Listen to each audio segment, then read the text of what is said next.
கர்மாகளின் zoom program இருக்கு.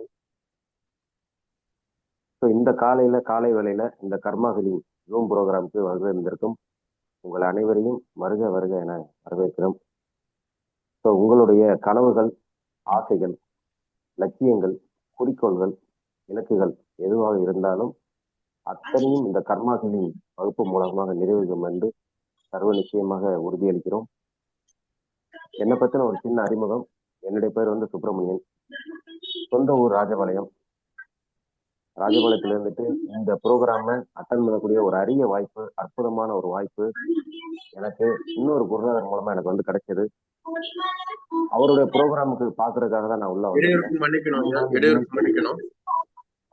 அது நீங்க மியூட் பண்ண நல்லா இருக்கும் வேலு சார்.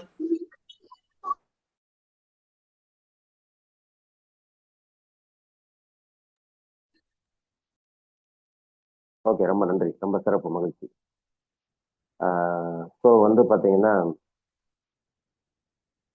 இடையூறுகள் நமக்கு வந்து தவிர்க்க முடியாத ஒரு விஷயம்தான். ஸோ இளையராஜா வந்து முதல் முறையாக வந்து இசையமைக்க முற்படும் போது அவருக்கு வந்து கரண்ட் இல்லை அப்படிங்கிற மாதிரி நம்ம கேள்விப்பட்டிருக்கோம். அந்த மாதிரியான இடையூறுகள் தவிர்க்க முடியாது. ஸோ ரொம்ப நன்றி, சந்தோஷம். மறுபடியும் நான் தொடங்கிடுறேன். என்னுடைய பேர் சுப்பிரமணியன், சொந்த ஊர் ராஜபாளையம். இந்த கர்மா ஹீலிங் வகுப்பு வந்து எனக்கு வந்து என்னுடைய இன்னொரு குருநாதர் கோயம்புத்தூர்ல இருக்காங்க, அவங்க மூலமா தான் கிடைச்சது. அவங்க வந்து ஒரு ஸ்பெஷல் கெஸ்டா இந்த ப்ரோக்ராமுக்கு வந்திருந்தாங்க. வந்த நாள்ல இருந்து இந்த கர்மா ஹீலிங் வகுப்புல ஒரு மிகப்பெரிய ஈர்ப்பு ஏற்பட்டு தொடர்ந்து இந்த ப்ரோக்ராம் வந்து அட்டன் பண்ணிட்டு இருக்கேன். சிக்னல் என்னைக்காவது எனக்கு கிடைக்காத நேரத்துல தான் இந்த ப்ரோக்ராம் வந்து மிஸ் பண்ணியிருப்பேன். மற்றபடி ஒவ்வொரு நாளும் அட்டன் பண்ணக்கூடிய வாய்ப்பு எனக்கு கிடைச்சிட்டு இருக்கு. ஸோ இந்த பிரபஞ்சம் எனக்கு வழங்கிட்டு இருக்கு. தொடர்ந்து அட்டன் பண்ணிட்டு இருக்கேன். ஏராளமான விஷயங்களை இதன் மூலமா நம்ம தெரிஞ்சுக்கிட்டு இருக்கோம். ஸோ ரொம்ப விஷயங்களை இதுல இருந்து தெரிஞ்சு அதை வந்து என்னுடைய வாழ்க்கையில நான் கொஞ்சம் கொஞ்சமா அமுல்படுத்திக்கிட்டு இருக்கேன். ஏன்னா ஒருத்தருடைய குணநலன்கள் அப்படிங்கிறது ஒரே நாள்ல ஒரே நள்ளிரவுல வந்து மாற்ற முடியாது. ஆனா மாற்றக்கூடிய ஒரு பக்குவத்துக்கு வந்து பல விஷயங்களை இதன் மூலமா தெரிஞ்சுக்கிட்டு நம்மளுடைய பல குணநலன்களை இதன் மூலமா சரி செஞ்சு நான் பண்ணிட்டு இருக்கேன். முடிந்தவரை என்னால கர்மா வந்து எவ்வளவு குறைக்க முடியுமோ அந்த அளவுக்கு வந்து குறைக்கக்கூடிய ஒரு வாய்ப்பு இந்த ப்ரோக்ராம் மூலமா எனக்கு கிடைச்சிருக்கு. அதை தொடர்ந்து நான் பண்ணிட்டு இருக்கேன். அதற்கு அனைவருக்குமே வந்து நன்றிகள். ஸோ இன்றைய நாள் ஒரு அற்புதமான ஒரு நாள், ரொம்ப ஒரு சிறப்பான ஒரு நாள். என்ன அப்படின்னு பாத்தீங்கன்னா, இன்னைக்கு வந்து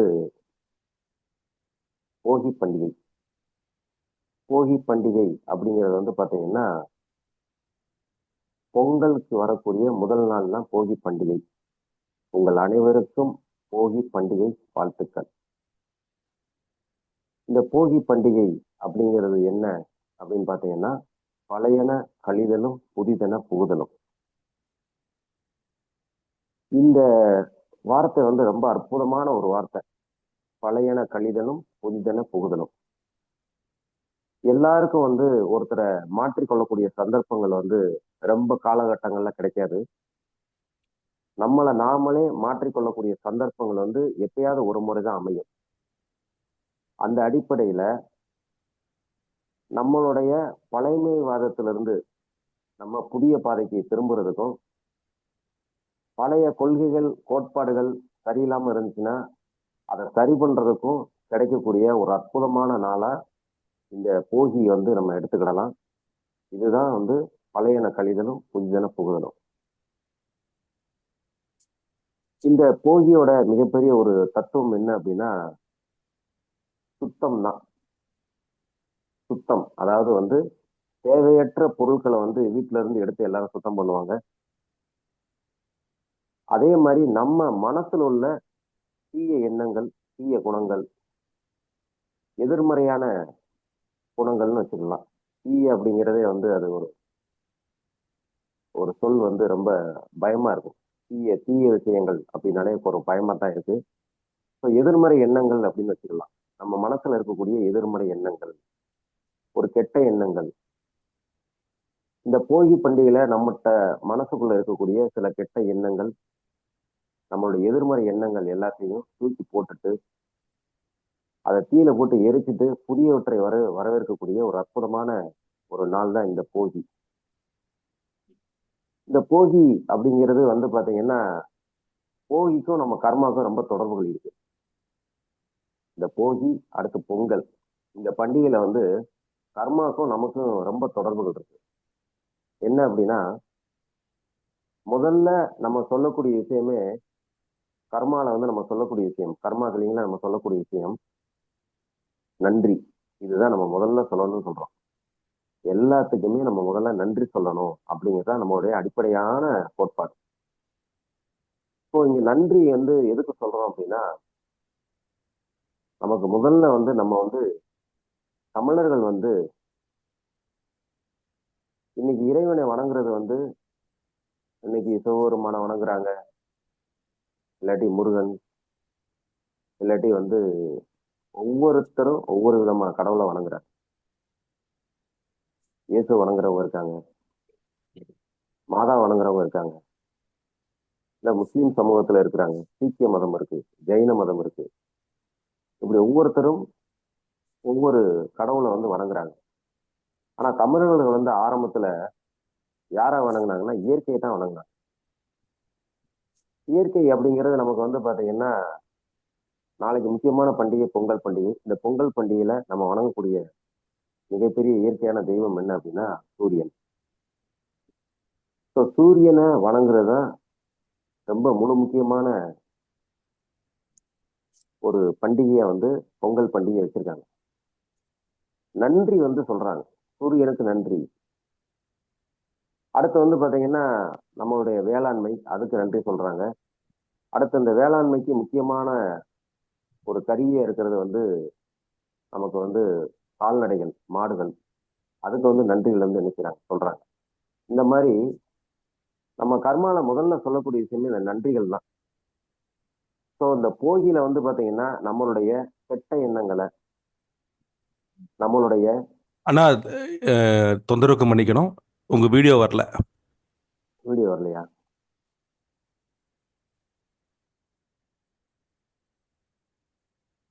இப்போ வருதுண்ணா, தேங்க்யூ. ஓகே, அப்படிங்களா? ஓகே ஓகே, சரிங்க. ஓகே. ஸோ வந்து பாத்தீங்கன்னா நம்மளுடைய கெட்ட எண்ணங்களை நீக்கி நல்ல எண்ணங்களை கொண்டு வர்றதுக்கு உண்டான பல விஷயங்களை வந்து நம்ம இங்க வந்து தொடர்ந்து வந்து செய்யறதுக்கு உண்டான விஷயங்கள் தான் இந்த பழையன கழிதலும் புதிதன புகுதலும் அப்படிங்கிறது. இந்த பழையன கழிதலும் புதிதன புகுதலும் இப்படிங்கிற ஒரு விஷயத்துல இந்த போகி பண்டிகையில இந்த அற்புதமான நாள்ல நம்ம அனைவரும் வந்து சந்திக்கிறோம். இந்த சந்திக்கக்கூடிய நாள் வந்து பாத்தீங்கன்னா உண்மையிலே சிறப்பான நாள். ஸோ நம்ம இன்னைக்கு வந்து பாத்தீங்கன்னா நம்ம மனசுல இருக்கக்கூடிய கெட்டெண்ணங்களை அழிச்சிருவோம். அது போக வந்து பாத்தீங்கன்னா வாழ்க்கை நெறிமுறைகள் வந்து பாத்தீங்கன்னா நமக்கு இந்த பண்டிகைகள் எல்லாமே வந்து கொடுக்குது. இந்த போகி பண்டிகை வந்து பாத்தீங்கன்னா ஒரு தமிழருடைய திருவிழாவா, தமிழருடைய எண்ணங்களை வழிநடத்துற மாதிரி, சூரியனை வணங்குற மாதிரி, மற்ற எல்லாத்துக்குமே நம்ம நன்றி சொல்ற மாதிரியான ஒரு அற்புதமான நாளா இன்றைய நாள் வந்து இருக்குது. ஸோ இந்த நாள் அற்புதமான நாள். நாளைய நாள் பொங்கல் பண்டிகை. பொங்கல் வாழ்த்துக்கள் அனைவருக்கும். அதுவும் அற்புதமான நாள். அடுத்து மாட்டுப் பொங்கல், அடுத்து வந்து காணும் பொங்கல். முழுக்க முழுக்க தமிழர்களுடைய பல விஷயங்களை, வீரத்தை வெளிப்படக்கூடிய விஷயமாவும், அவங்களுடைய உழைப்பை குறிக்கக்கூடிய விஷயமாவும், இயற்கையை வணங்கக்கூடிய விஷயமாவும் இன்னைக்கு வந்து இந்த போகி அப்படிங்கிற ஒரு விஷயம் வந்து இருக்கு. ஸோ இதுக்கு வந்து எல்லாருக்குமே நமக்கு வந்து நன்றிகள் சொல்லிடுவோம், எல்லாத்துக்கும் வாழ்த்துக்களும் சொல்லிடுவோம். அடுத்ததா வந்து நம்ம இன்னைக்கு வந்து கர்மா ஹீலிங் அப்படிங்கிறதுல இருக்கோம். இன்னைக்கு வந்து இந்த எல்லாருக்குமே நம்ம எல்லாத்துக்குமே ஒரு விஷயம் மனசுக்குள்ள இருக்கக்கூடிய ஒரு விஷயம் வந்து என்ன அப்படின்னா, இந்த கர்ம வினை அப்படிங்கிறதே வந்து பாத்தீங்கன்னா மிகப்பெரிய அற்புதமான ஒரு விஷயம். இந்த கர்ம வினை வந்து எதுக்காக ஒருத்தருக்கு இருக்கு அப்படின்னா, இந்த உலகத்துல நீதியை நிலைநாட்டுறதுக்கும் நியாயத்தை நிலைநாட்டுறதுக்கும் இருக்கக்கூடிய ஒரு முக்கியமான ஒரு கோட்பாடு தான் வந்து இந்த கர்மா அப்படிங்கிற ஒரு விஷயம்.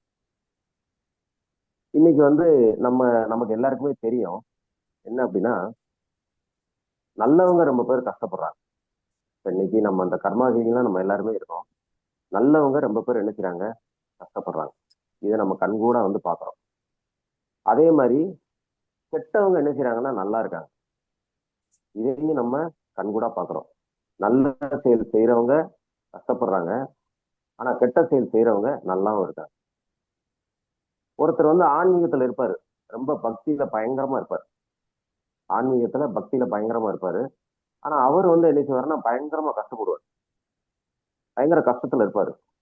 கடவுளே எனக்கு என்ன சோதனை அப்படிங்கிற மாதிரி அவர் வந்து கேட்பாரு. அப்ப இங்க வந்து பாத்தீங்கன்னா நம்ம நமக்குள்ள இருக்கக்கூடிய கேள்விகள் வந்து என்ன அப்படின்னா, நல்லவங்க இந்த உலகத்துல கஷ்டப்படுறாங்க, கெட்டவங்க நல்லா இருக்காங்க, ஆன்மீகத்துல மிகப்பெரிய அளவில் இருக்கிறவங்க கஷ்டப்படுறாரு. இந்த கர்ம வினைகளை நம்ம கழிச்சுதான் நம்ம தீக்கணுமா, நம்ம என்ன செய்ய போறோம், என்ன பண்ண போறோம் அப்படிங்கிற மாதிரியான ஒரு எண்ணங்கள் வந்து நம்ம எல்லாருக்குமே இருக்கு. So இதுக்கு வந்து பாத்தீங்கன்னா ஒரு சின்னதா வந்து ஒரு சின்ன ஒரு ஸ்டோரி வந்து சொல்லிட்டு நம்ம சில விஷயங்களை வந்து இதுல பாத்துக்கலாம். ஒரு ஊர்ல வந்து பாத்தீங்கன்னா ஒரு சின்ன கிராமம். அந்த கிராமத்துல வந்து பாத்தீங்கன்னா ஒருத்தர் வந்து என்ன செய்யறாருன்னா ஒரு ஒரு விவசாயி வந்து இருக்கார். அவர் வந்து ரொம்ப பக்திமான், இறைவன்கிட்ட வந்து எதனாலுமே இறைவன்கிட்ட வந்து கேட்டுருவாரு, பேசிடுவாரு. அவர்கிட்ட சொல்லாம எதுவுமே சொல்லாம எதுவுமே செய்ய மாட்டார். அந்த அளவுக்கு வந்து இறைவன்கிட்ட நேரடியா பேசக்கூடிய ஒரு நபர் அப்படிங்கிற மாதிரி அவரு பக்தியில வந்து ரொம்ப ஒரு மிகப்பெரிய லைஃப்ல இருக்கக்கூடிய ஒரு நபர். அவர் பேர் வந்து கண்ணன் அப்படின்னு வச்சுக்கோங்களேன். அவர் பேர் வந்து கண்ணன். கண்ணன்கிறவரு அந்த மாதிரி வந்து இருக்காரு, பக்தியில இருக்காரு. அதே ஊர்ல வந்து என்ன அப்படின்னா இன்னொருத்தர் இருக்கார். அவர் வந்து இவரே மாதிரிதான் அந்த ஊரை சேர்ந்தவர் தான். அவர் பேர் வந்து பாத்தீங்கன்னா அவர் முத்துச்சாமி அப்படின்னு ஒருத்தர் இருக்கார். இப்ப கண்ணன் முத்துச்சாமி ரெண்டு பேர் இருக்காங்க. கண்ணன்கிறவர் மிகப்பெரிய பக்திமான், ரொம்ப கடவுள் பக்தி உள்ளவர். முத்துச்சாமிங்கிறவர் அவருக்கு மிகப்பெரிய அளவுல பக்தி எல்லாம் கிடையாது, நார்மலா இருக்கக்கூடியவர். இந்த கண்ணன் அப்படிங்கிறவர்கிட்ட வந்து பாத்தீங்கன்னா நல்ல பழக்கங்கள், நல்ல குணநலன்கள், ஒரு நேர்மையா இருக்கிறது, உண்மையா இருக்கிறது, யாருக்கும் ஏதாவது கஷ்டப்பட்டாங்கன்னா அவங்களுக்கு போய் ஓடோடி உதவி செய்யறது, இந்த மாதிரியான பல வேலைகளை வந்து அந்த கண்ணன் அப்படிங்கிறவர் செய்யறாரு. முத்துச்சாமி அப்படிங்கிறவர் அப்படி இல்லை. அவர் வந்து மற்றவங்கள குறை சொல்றது, பழி சொல்றது, இந்த மாதிரி ஒரு எதிர்மறையான விஷயங்கள் என்னென்ன இருக்கோ அதெல்லாம் செஞ்சுட்டு இருக்கக்கூடிய ஒரு நபரா வந்து இருக்கார். இப்போ இவங்க ரெண்டு பேத்துக்குள்ளயுமே அடிக்கொருக்கா வாக்குவாதம் வந்துட்டே இருக்கும்.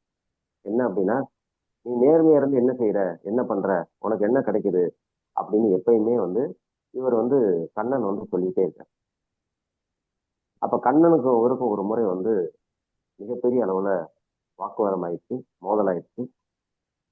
அந்த மாதிரி வார்த்தை வாக்குவாதம் இருக்கும்போது கண்ணன் வந்து சொல்றாரு, இன்னும் 10 நாள் வந்து நான் உனக்கு டைம் தரேன்.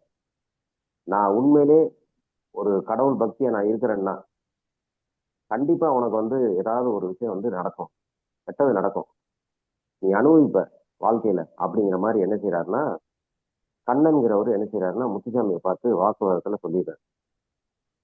ஒரு முத்துசாமி என்ன சொல்றாரு, பார்க்கலாம் பார்க்கலாம், நான்லாம் நல்லா தான் இருப்பேன், நீ தான் எப்படி இருக்க போறன்னு பார்ப்போம் அப்படின்னு அவரும் சொல்லிடுறாரு. இதெல்லாம் சொல்லி நாட்கள் உருண்டு போய்கிட்டு இருக்கு.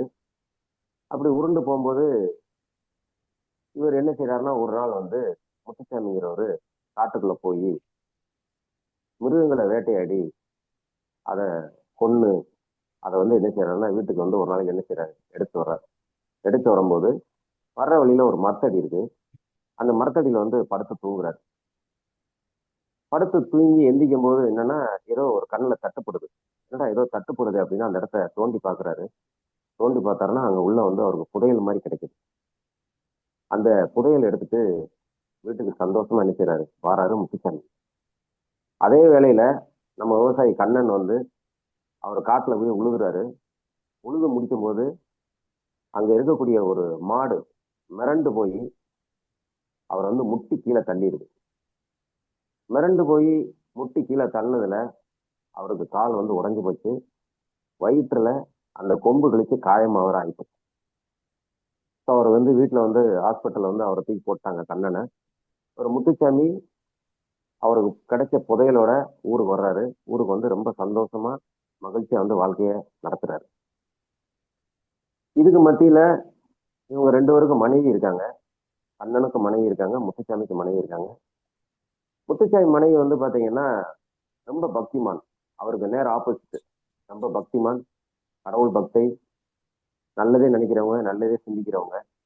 ஏங்க நீங்க எப்படி இருக்கீங்க அப்படின்னு எப்ப பார்த்தாலும் அவங்க கணவர் வந்து சொல்லக்கூடிய ஒரு நபர். இங்க கண்ணனுக்கு இருக்கக்கூடிய மனைவி வந்து பாத்தீங்கன்னா எப்பயுமே கரிச்சு கொட்டுறவங்க, எப்ப பார்த்தாலும் இவர் வந்து திட்டிக்கிட்டே இருப்பாங்க. நீங்க என்ன சம்பாதிக்கிறீங்க, நீங்க பண்றதெல்லாம் ஒரு பொழப்பா அப்படின்னு கேட்டுக்கிட்டே இருக்கக்கூடியவங்க. ஸோ 2 பேரோட வாழ்க்கையும் ஒரு சம்பவம் நடந்துருச்சு. ஒருத்தருக்கு மாடு முட்டிருச்சு வயித்துல, கால் உடைஞ்சு போச்சு, ஹாஸ்பிட்டல்ல இருக்காரு. இன்னொருத்தருக்கு புதையல் கிடைச்சிருச்சு. அவங்க மனைவி சிறப்பான மனைவி தான், புதையல் கிடைச்சிருச்சு, அவர் சந்தோஷமா ஹாப்பியா இருக்காரு. அதோட அவர் வந்து கெட்ட விஷயங்கள் பண்ணக்கூடியவர் தான். இப்ப இதுக்கு அடுத்த காலகட்டத்துல என்ன செய்றாங்க அப்படின்னா, கண்ணவனோட மனைவி வந்து இவருக்கு கையால உடைஞ்சு போச்சு, மாடு வேற குத்திருச்சு, இவர் இன்னும் பெரிய லெவல்ல என்னத்தை சம்பாதிக்க போறாரு அப்படின்னு அவரை விட்டு பிரிஞ்சு போயிடுறாங்க. அவரு ஹாஸ்பிட்டல்ல யாருமே பார்க்க முடியாத அளவுக்கு ஒரு அனாதையா வந்து என்ன செய்றாரு, இருக்கக்கூடிய சூழ்நிலையில இருக்கிறார். ஆனா முத்துச்சாமி சந்தோஷமா மகிழ்ச்சியா நல்லா இருக்கார். இந்த நேரத்துல வந்து கண்ணன் வந்து நினைக்கிறாரு, நம்ம நல்லதுதான் நினைச்சோம், ஆனா நம்ம சவால் வேற விட்டோம், ஆனா கடவுள் வந்து நமக்கு என்ன செய்யல, எதுவுமே பண்ணல அப்படின்னு சொல்லி அவரு உடம்பு சரியில்லை அந்த மாதிரியான நேரத்திலையும் அந்த ஹாஸ்பிட்டல்ல இருக்கக்கூடிய ஒரு கிணத்துல வந்து என்ன செய்யறாருன்னா விழுந்து நம்ம உயிரை மாத்திக்கிடுவோம், இனிமே நம்ம வாழ்றதுல அர்த்தம் கிடையாது, நம்ம உடம்பும் இந்த மாதிரி ஆயிடுச்சு, நம்ம மனைவியும் நம்மளை விட்டு நீங்கிட்டாங்க, அநியாயம் பண்ற அக்கிரமம் பண்ற முத்துச்சாமி வந்து நல்லா இருக்கான், கடவுள் நம்மளை வந்து கைவிட்டுட்டாரு அப்படின்னு சொல்லி அவர் நேரம் வந்து கிணத்துல போய் குதிச்சிட்டார். குதிக்கும் போது அப்படியே திடீர்னு கண்ணை முடிச்சு பாக்குறாரு, ஒரு பஞ்சு மெத்தையில படுத்த மாதிரி இருக்காரு. ஸோ எங்கன்னு பாக்குறாரு, கடவுள் வந்து கையில ஏந்தி நிற்கிறார் அவரை, அவர் உயிரை காப்பாத்திட்டார் கடவுள். அப்ப அவர் வந்து சொல்றாரு, கடவுள் காப்பாத்திட்டாரே அப்படிங்கிற எண்ணம் கூட அவருக்கு இல்ல. அவருக்கு என்னன்னா, என்ன கடவுள் எப்படி பண்ணிட்டீங்க, நல்லவங்களை இவ்வளவு சோதிக்கிறீங்க, நல்லவங்களுக்கு எதுவுமே பண்ண மாட்டேங்கிறீங்க, ஒரு கெட்டவனுக்கு வந்து இவ்வளவு தூரம் பண்றீங்களே அப்படிங்கிற மாதிரி வந்து இவர் வந்து கடவுள்கிட்ட வந்து கேட்கிறார். அப்ப அவர் கடவுள் வந்து சொல்றாரு, என்ன சொல்றாருன்னா, நான் சொல்றத முதல்ல கேளுப்பா அப்படின்னு சொல்லி அவர் சில விஷயங்களை சொல்ல ஆரம்பிக்கிறார். என்ன சொல்றாருன்னா, இறை பக்தியில இருக்கிறவங்க, கடவுள் பக்தியில இருக்கிறவங்க, இறை பக்தியில இருக்கிறவங்களுக்கு எப்பயுமே வந்து கர்மா அப்படிங்கிற ஒரு விஷயம் வந்து முதல்ல கழிஞ்சுக்கிட்டே வரும். இறை பக்தியில இருக்கிறவங்களுக்கு, கடவுள் பக்தியில இருக்கிறவங்களுக்கு, ஆன்மீக பணியில ஈடுபட்டு இருக்கவங்களுக்கு கர்மா அப்படிங்கிறது வந்து முதல்ல என்ன செய்யணும்னா குறைஞ்சிக்கிட்டே வரும், கர்மா குறைஞ்சிட்டே வரும். இப்போ அந்நேரம் கஷ்டப்பட்டுட்டு இருப்பாங்க.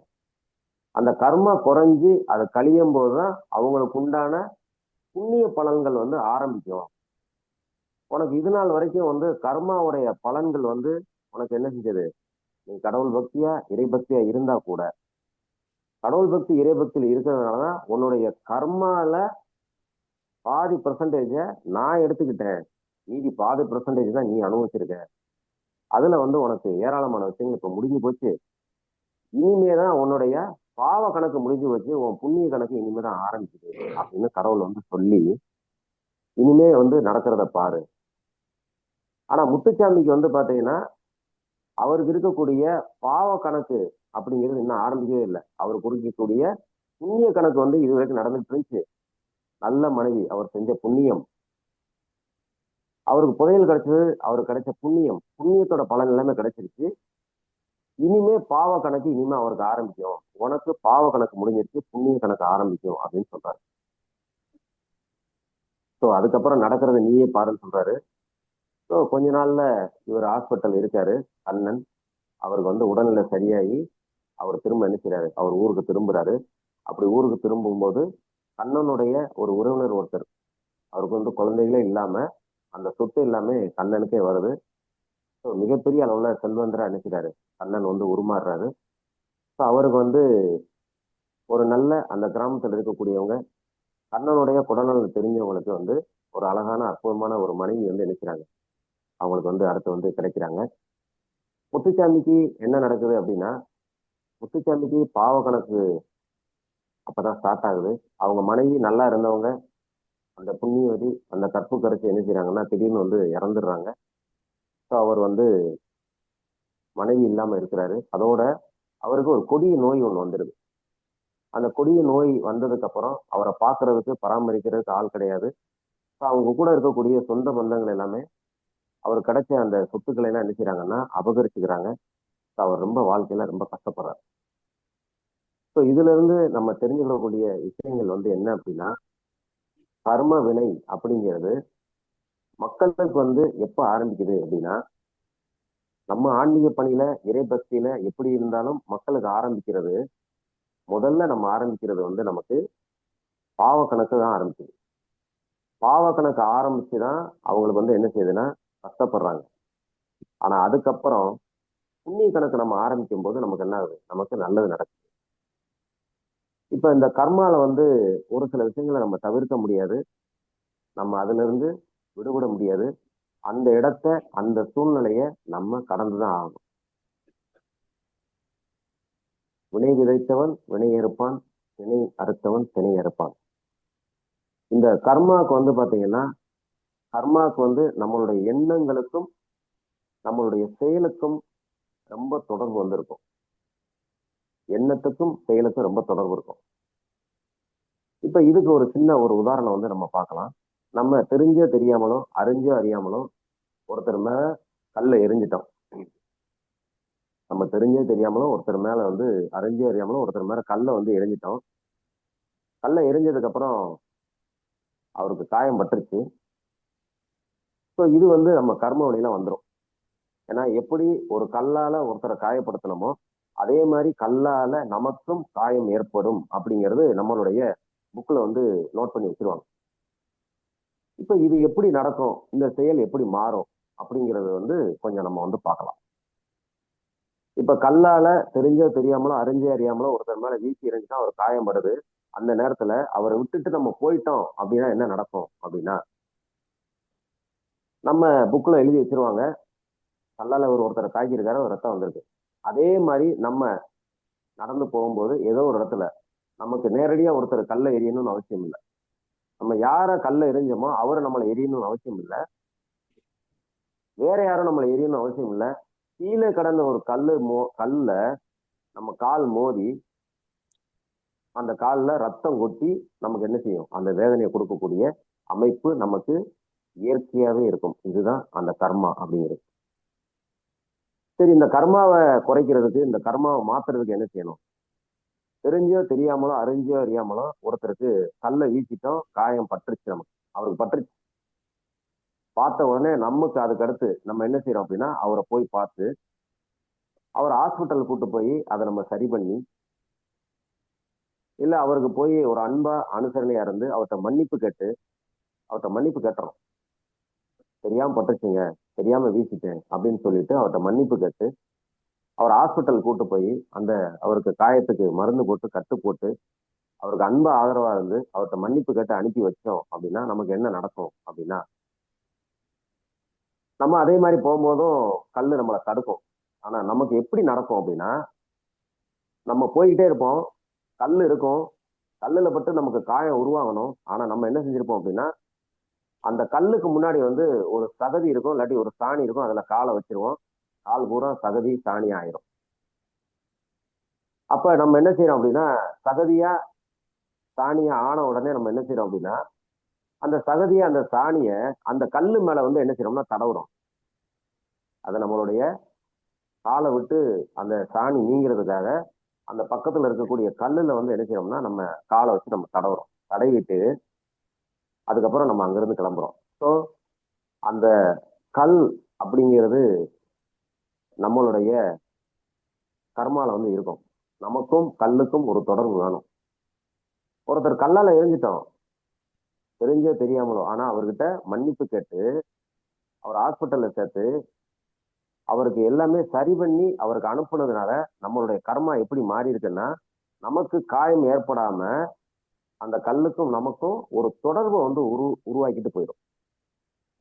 ஸோ இதுதான் அந்த கர்மாக்கும் நமக்கும் உண்டான ஒரு தொடர்பு. இது யாருமே நம்ம வந்து கர்மால இருந்து யாருமே வந்து தப்பிக்க முடியாது. நம்ம ஏற்கனவே நம்மளுடைய குருநாதர் ஐயா சொல்ற மாதிரி, அரசு சட்டங்கள்ல இருந்து மனிதர்கள் வந்து தப்பிக்க முடியும், ஆனா இறை சட்டங்கள்ல இருந்து யாருமே என்ன செய்ய முடியாது, தப்பிக்க முடியாது. அந்த மாதிரிதான் நமக்கும் நம்மளுடைய செயலுக்கும் எண்ணத்துக்கும் இருக்கக்கூடிய அந்த தொடர்பை கடக்காம நம்ம என்ன செய்ய முடியாது, நம்ம அடுத்த கட்டத்துக்கு போக முடியாது. இந்த மாதிரிதான் நம்ம வந்து கடக்கிற மாதிரி இருக்கும். கர்மால இருந்து இப்படித்தான் நம்ம என்ன செய்ய முடியும், விடுபட முடியும். இதே மாதிரி என்ன செய்யறாருன்னா, ஒரு குருநாதர் வந்து இருந்திருக்காரு. அவரு உலக மக்களுக்காக, ஊர் மக்களுக்காக என்ன செய்யறாருன்னா, பல விஷயங்களை வந்து செஞ்சு கொடுத்துட்டே இருக்காரு. அப்ப ஒரு ஊருக்கு அவர் வந்துகிட்டே இருந்திருக்காரு. அவர் வந்துகிட்டே இருக்கும்போது அந்த ஊர்ல வந்து ஒரு பெரிய ஒரு சாக்கடை இருந்திருக்கு. அந்த சாக்கடையில வந்து உள்ள டபீர்னு குளிச்சிட்டாரு. கூட வந்த சீடர்களுக்கெல்லாம் ரொம்ப ஆச்சரியம். என்னடா இது சாக்கடையில போய் குளிச்சிட்டாரு அப்படின்னு. குதிச்சு மறுபடியும் என்ன செய்யறாரு, எந்திரிச்சு வந்து மறுபடியும் வேற இதுல குளிச்சுட்டு கிளம்பியிருக்காரு. அப்ப அவருடைய சீடர்கள் வந்து கேட்டிருக்காங்க, ஐயா என்ன இப்படி வந்து நீங்க நாட்டுக்கு சாக்கடையில போய் குதிச்சிட்டீங்க அப்படின்னு வந்து கேட்டிருக்காங்க. அப்ப அவரு சொன்ன விஷயம் என்ன அப்படின்னா, ரொம்ப பேருடைய ரொம்ப பேருடைய அழுக்க வந்து மாற்ற வேண்டி இருந்துச்சு, அதை தீர்க்க வேண்டி இருந்துச்சு. அத்தனை பேரும் இந்த சாக்கடையில விழுகிற மாதிரி இருந்தது. அத இவர் என்ன செய்திருக்காருன்னா, மத்தவங்க விழுக வேண்டாம் அப்படிங்கிறதுக்காக அந்த ஞானி, அந்த துறவி, அந்த குருநாதர் வந்து என்ன செய்றாருன்னா, மக்களுக்காக அவரே கீழே விழுந்துட்டார். அந்த சாக்கடையில விழுந்து எந்திரிச்சு அவங்களுடைய பாவங்களை போக்கியிருக்காரு அப்படிங்கிறது ஒரு தரவு சொல்லுது. இதே மாதிரிதான் நம்மகிட்ட எண்ணற்ற அழுக்குகள், எண்ணற்ற எதிர்மறை சிந்தனைகள் இது எல்லாமே நம்ம கிட்ட இருக்குது. நம்மகிட்ட இருக்கக்கூடிய அந்த மனசுல இருக்கக்கூடிய அழுக்குகள், அந்த எதிர்மறை எண்ணங்கள், நம்மளை பிடிச்ச பீடைகள் இது எல்லாத்தையும் தீர்க்கக்கூடிய ஒரு அருமருந்தா அற்புதமான வழிகாட்டியா நமக்கு நம்மளுடைய குருநாதர் டாக்டர் இளங்கோ ஐயா இருக்காங்க. அவங்க அவங்களுடைய தியானத்தினாலையும் அவங்களுடைய ஃபீலிங்னாலையும் நமக்கு எவ்வளவு விஷயங்கள் என்ன செய்யறாங்கன்னா, இருக்கிற இடத்துல இருந்தே நமக்கு என்ன செய்யறாங்க, சரி பண்ணி விடுறாங்க. உண்மையிலேயே ரொம்ப சிறப்பா இருக்கு. ஒவ்வொரு நாளும் அனுதினமும் காலையில் எழுந்து நம்ம கிளம்பும் போது ஐயாவுடைய காலண்டரை எடுத்து அந்த அன்றைய நாளை, பழைய நாளை வந்து கிழிச்சிட்டு பழையன கழிதலும் புதிதன புகுதலும் அப்படிங்கிற மாதிரி ஒவ்வொரு நாளுமே பழைய டிக்கெட்டை, பழைய நாள் காட்டியை வந்து கிழிச்சிட்டு புதிய நாளை எடுக்கும்போது ஒரு முறை பார்த்துட்டு இன்றைய நாள் வந்து நல்லா நடக்கணும் குருவே அப்படின்னு நம்ம என்ன செய்யறோம் சொல்லிட்டு தான் நம்ம கிளம்புறது வந்து உண்மையிலேயே ரொம்ப சிறப்பா இருக்கு.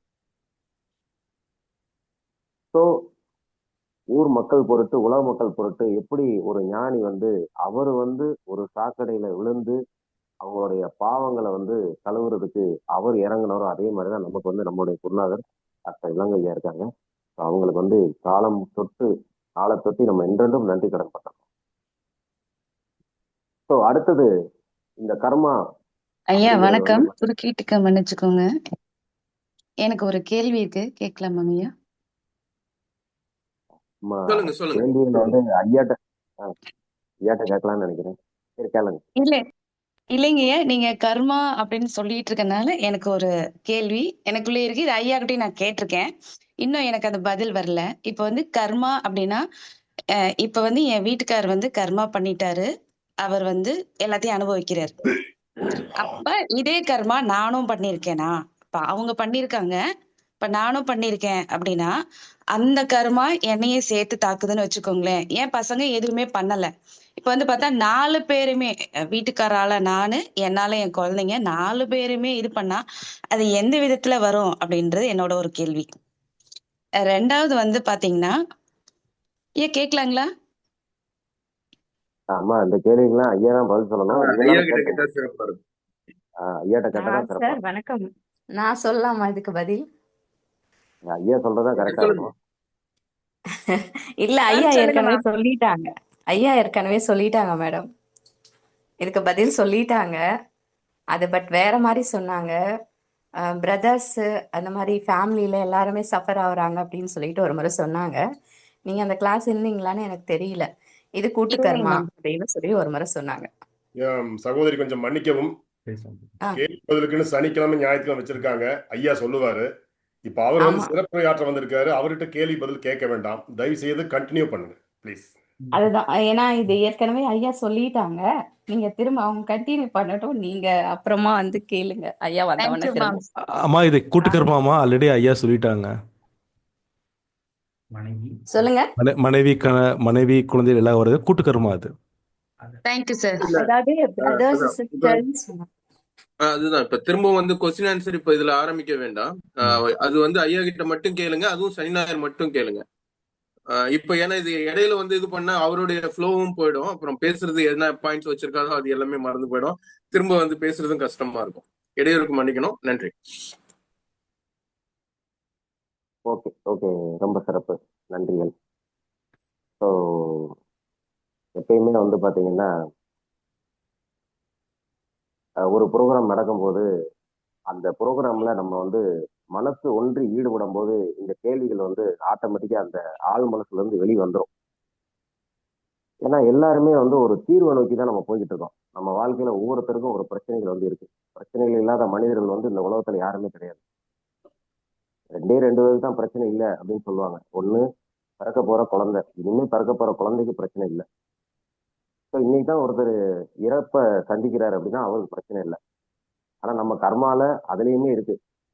ஏன்னா பிறவினாலே அது பிரச்சனை தான். அப்படிங்கிறப்ப ஒருத்தர் இன்னைக்கு இறக்குறாருன்னா அடுத்து என்ன பிறவியில எடுக்க போறாரோ அப்படிங்கிறது அவருக்கு ஒரு பிரச்சனை. ஒரு குழந்தை பிறக்க போகுது, உருவாகுது, இப்பதான் பிறக்க போகுது அப்படின்னா அது இன்னும் இந்த உலகத்துல என்னென்ன பிரச்சனை எல்லாம் சந்திக்க போதோ அது ஒரு பிரச்சனை. இந்த கர்மால வந்தவங்களுக்கு மட்டும்தான் அது தெரியும். ஸோ எல்லாத்துக்குமே துன்பங்கள், துயரங்கள், இன்னல்கள், இடையூறுகள், இடர்பாடுகள் எல்லோருடைய வாழ்க்கையிலும் எல்லாருக்கும் ஒவ்வொரு விதமா இருக்கு. ஒரே மாதிரி கிடையாது. பணம் இருக்கிறவங்களுக்கு ஒரு சில விதமான துன்பம், பணம் இல்லாதவங்களுக்கு ஒரு சில விதமான துன்பம். ஸோ ஒவ்வொருத்தருக்கும் உடல் ரீதியான துன்பம், உறவு ரீதியான துன்பம், ஸோ பொருளாதார துன்பம், இப்படி பல பிரச்சனைகள் நமக்கு இருக்கு. ஸோ பிரச்சனை இல்லாத மனிதர்களே இல்லை. அதே மாதிரிதான் இப்ப நம்மவுக்கும் ஏதோ இருக்கு. ஐயா வந்து கரெக்டா பதில் சொல்லுவாங்க.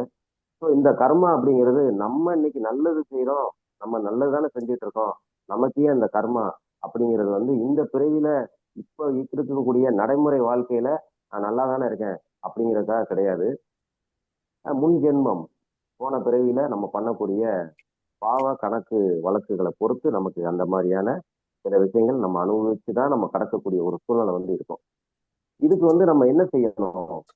இந்த மாதிரி கர்மா நம்ம குறையிறதுக்கு செய்யறதுக்கு நம்ம என்ன செய்யணும் அப்படின்னா சரணாகதி வந்து அடையணும். இறைவனை வந்து சரணாகதி அடையிறது மட்டும்தான் நமக்கு வந்து முக்கியமான இது. அது போக வந்து என்னன்னா நம்ம யாராவது ஒரு குருநாதர்கிட்ட வந்து நம்ம என்ன செய்யணும்? நம்ம வந்து சரண்டர் ஆயிடணும். யாராவது ஒரு குருநாதர்கிட்ட சரண்டர் ஆயிட்டோம் அப்படின்னா அந்த குருநாதர் வந்து நமக்கு தேவையான விஷயங்களை என்ன செய்வார்? சொல்லுவார். ஸோ சூழ்நிலைக்கு தக்கவாறு, ஒவ்வொருத்தருடைய வாழ்க்கைக்கு தக்கவாறு, அவர்களுடைய தேவைகளுக்கு தக்கவாறு வேண்டுதல்கள் எல்லாமே மாறிக்கிட்டே இருக்கும். ஒவ்வொருத்தருக்கும் ஒவ்வொரு மாதிரி இருக்கும். சரி, இப்ப இதுக்கு வந்து ஒரு விஷயம் வந்து நம்ம வந்து சொல்லலாம். இந்த இதுக்கு வந்து என்ன செய்யலாம்? இந்த மாதிரியான ஒரு கர்மா குறைக்கிறதுக்கோ, கர்மா வந்து அதிகப்படுத்தாம இருக்கிறதுக்கோ என்ன செய்யலாம் அப்படின்னா, ஒரு ஊர்ல இதே மாதிரி ஒரு ஒரு தாய் இருந்திருக்காங்க, ஒரு ஏழை தாய். அவங்க வந்து பாத்தீங்கன்னா அவங்களே அதிகமா படிக்கல, பையனுக்கும் பெரிய அளவுல படிப்பு எதுவுமே வரல. அந்த மாதிரி நேரத்துல அவங்க வந்து என்ன செய்யறாங்கன்னா இறைவனை நாடி முறையிடுறாங்க. ஐயா, என்னோட பையனுக்கு வந்து நல்லா படிப்பு வரணும் அப்படின்னு முறையிடுறாங்க. அப்ப முறையிட்ட உடனே அந்த பையன் என்ன செய்யறான்னா கடவுள் வந்து சரி படிக்க வச்சிருவோம்னு படிக்க வச்சிடுறாரு. ஸோ படிப்பு வந்துருச்சு. இருந்தாலும் அவங்க கர்மவனை குறைஞ்சிருச்சான்னா கர்மவனை குறையல. என்ன அப்படின்னா அதுக்கப்புறம் என்ன நடக்குது? அந்த பையன் படிச்சுட்டான். அடுத்து என்ன நடக்குது அப்படின்னா அடுத்து ஒரு பிரச்சனை, பையனுக்கு வேலை கிடைக்கவே இல்லை. அடுத்து வந்து ஒரு வேண்டுதல் வைக்கிறாங்க கடவுள்கிட்ட வந்து, இறைவா எனக்கு வந்து என் பையனுக்கு நல்ல வேலை கிடைக்கணும் அப்படின்னு ஒரு வேண்டுதல் வைக்கிறாங்க. பையனுக்கு அடுத்து என்ன செய்யுது? நல்ல வேலை கிடைக்குது. அடுத்து கொஞ்ச காலம் போகுது. பையன் வந்து ஒரு ஆக்சிடென்ட் ஆகுது, பையனுக்கு அடிபட்டு ஹாஸ்பிட்டல்ல இருக்கான், ஐசியூல. அப்ப மறுபடியும் என்ன செய்யறாங்க? அவங்க ஒரு வேண்டுதல் வைக்கிறாங்க.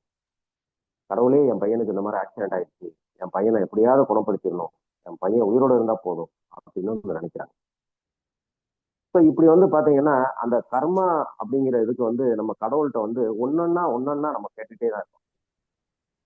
இப்ப நம்ம ஒன்னே ஒண்ணுதான் என்ன அப்படின்னா, இப்படி நம்ம ஒன்னொன்னா கேட்கறத விட நம்ம முதல்ல வந்து அந்த அந்த பையன் படிக்கும் போதே நம்ம ஒன்னே ஒண்ணு என்ன அப்படின்னா, இறைவா எனக்கு வந்து நல்ல சந்தோஷத்தையும் மன அமைதியும் கொடு அப்படின்னு நம்ம கேட்டோம் அப்படின்னா நிரந்தரமா நமக்கு வந்து மன அமைதியும் சந்தோஷமும் கிடைக்கும்.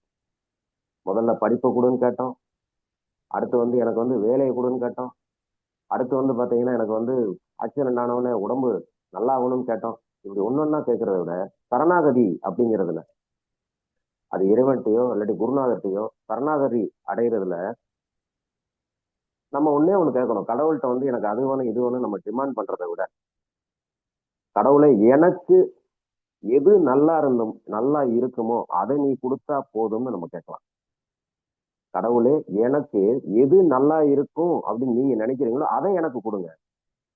எனக்கு என்ன வேணும் நீங்க நினைக்கிறீங்களோ அதை கொடுங்க, எனக்கு வேண்டியதை கொடுக்க வேண்டாம் அப்படின்னே நம்ம கேட்கலாம் கடவுள்கிட்ட. இப்ப நமக்கு வேணும் அப்படிங்கிறது வந்து கடவுளுக்கு தெரியும். எது வந்து கர்மா பிளஸ்ல எவ்வளவு இருக்கு, எவ்வளவு மைனஸ்ல இருக்குன்னு அவருக்கு தெரியும். ஸோ அவர் நமக்கு வேணுங்கிறத கொடுத்தா போதும். நமக்கு வேணும் அப்படிங்கிறத நம்ம கேட்கறத விட, நமக்கு என்ன வேணுங்கிறத நான் சந்தோஷமா இருக்கிறதுக்கு, என் மனசு அமைதியா இருக்கிறதுக்கு, நான் உற்சாகமா இருக்கிறதுக்கு, நான் மன நிம்மதியா இருக்கிறதுக்கு எனக்கு என்ன வேணுமோ கடவுளே அதை கொடு அப்படின்னு கேட்டாலே போதும், அவர் கொடுத்துருவார். ஊர் உலகத்துல ஒரு அழகான பொண்ணை பார்ப்போம். இந்த பொண்ணை கல்யாணம் பண்ணா அருமையா இருக்குமே, எவ்வளவு அழகா இருக்கு அப்படின்னு நினைச்சு கடவுளே எப்படியாவது இந்த பொண்ணு நான் கல்யாணம் பண்ணணும் அப்படின்னு கேட்டா கடவுள் கொடுத்துருவாரு.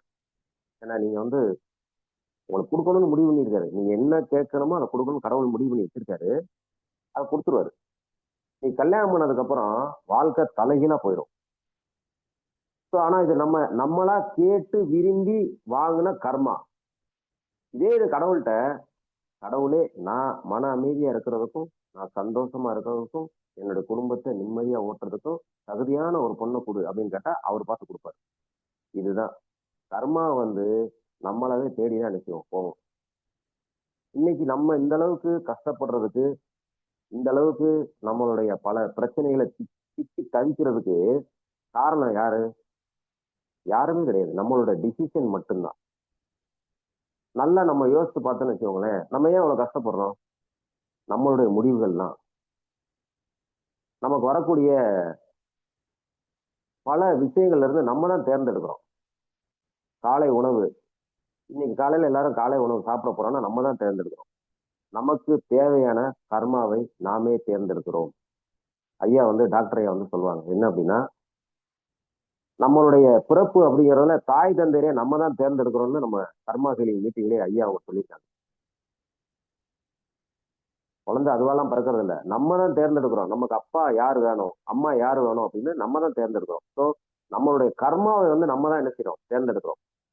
ஸோ சரணாகதி தான் ஒரே வழி நம்மளுடைய கர்மாவை குறைக்கிறதுக்கு. இறைவன்ட்டையும் சரி, குருநாதர்ட்டையும் சரி, அவங்க நமக்கு வழிமுறைகளை காட்டுவாங்க.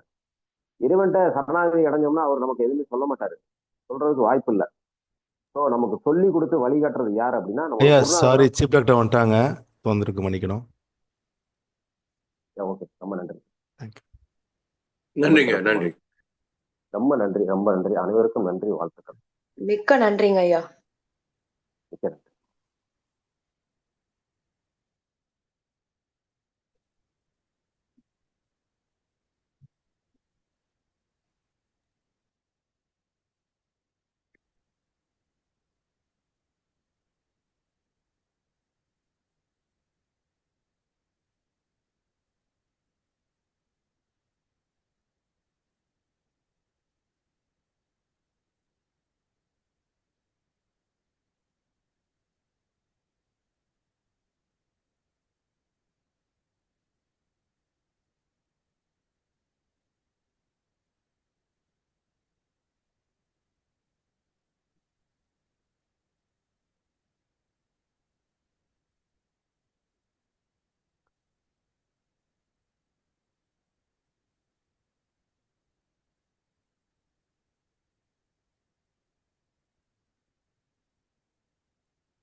அனைவருக்கும் வணக்கம். வணக்கம் ஐயா. வணக்கம் ஐயா. எல்லாருக்கும் வணக்கம் வணக்கம். சார். வணக்கம் எல்லாருக்கும் வணக்கம் ஐயா. வணக்கம் வணக்கம் ஐயா. ஓகே. வணக்கம் ஐயா. நாளைக்கு பொங்கல். பொங்கலுக்கு வந்து போல் கேட்டபோது ஒரு நியர்லி ஒரு 50 people தான் ஆன்சர் பண்ணியிருந்தீங்க. நிறைய பேர் பண்ணது என்னன்னு தெரியல. அரௌண்டு கிளாஸுக்குள்ள அரௌண்டு 100 பக்கம் வரீங்க. யூடியூப்ல எல்லாம் பார்க்குறாங்க. ஒரு போல் போட்டபோது ஒரு 50% தான் ரிப்ளை பண்ணியிருக்காங்க. அதில் கிளாஸ்க்கு 3 நாள் லீவ் இல்லாமா 2 நாள் லீவ் இல்லாமா அப்படின்னு கேட்டபோது மெஜாரிட்டி ஆஃப் தி பீப்புள் வந்து கிளாஸ் கண்டக்ட் பண்ணலாம், லீவ் வேண்டான்னு மாதிரி போட்டிருந்தாங்க. பட் நாளைக்கு ஒரு நாளைக்கு லீவ் விடுவோம். நாளைக்கு ஒரு நாள் மட்டும் லீவ் விடுவோம்.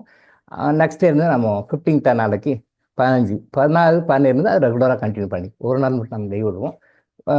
பொங்கலை வந்து நல்லா என்ஜாய் பண்ணுங்கள். ஸோ பொங்கல் அப்படின்றது வந்து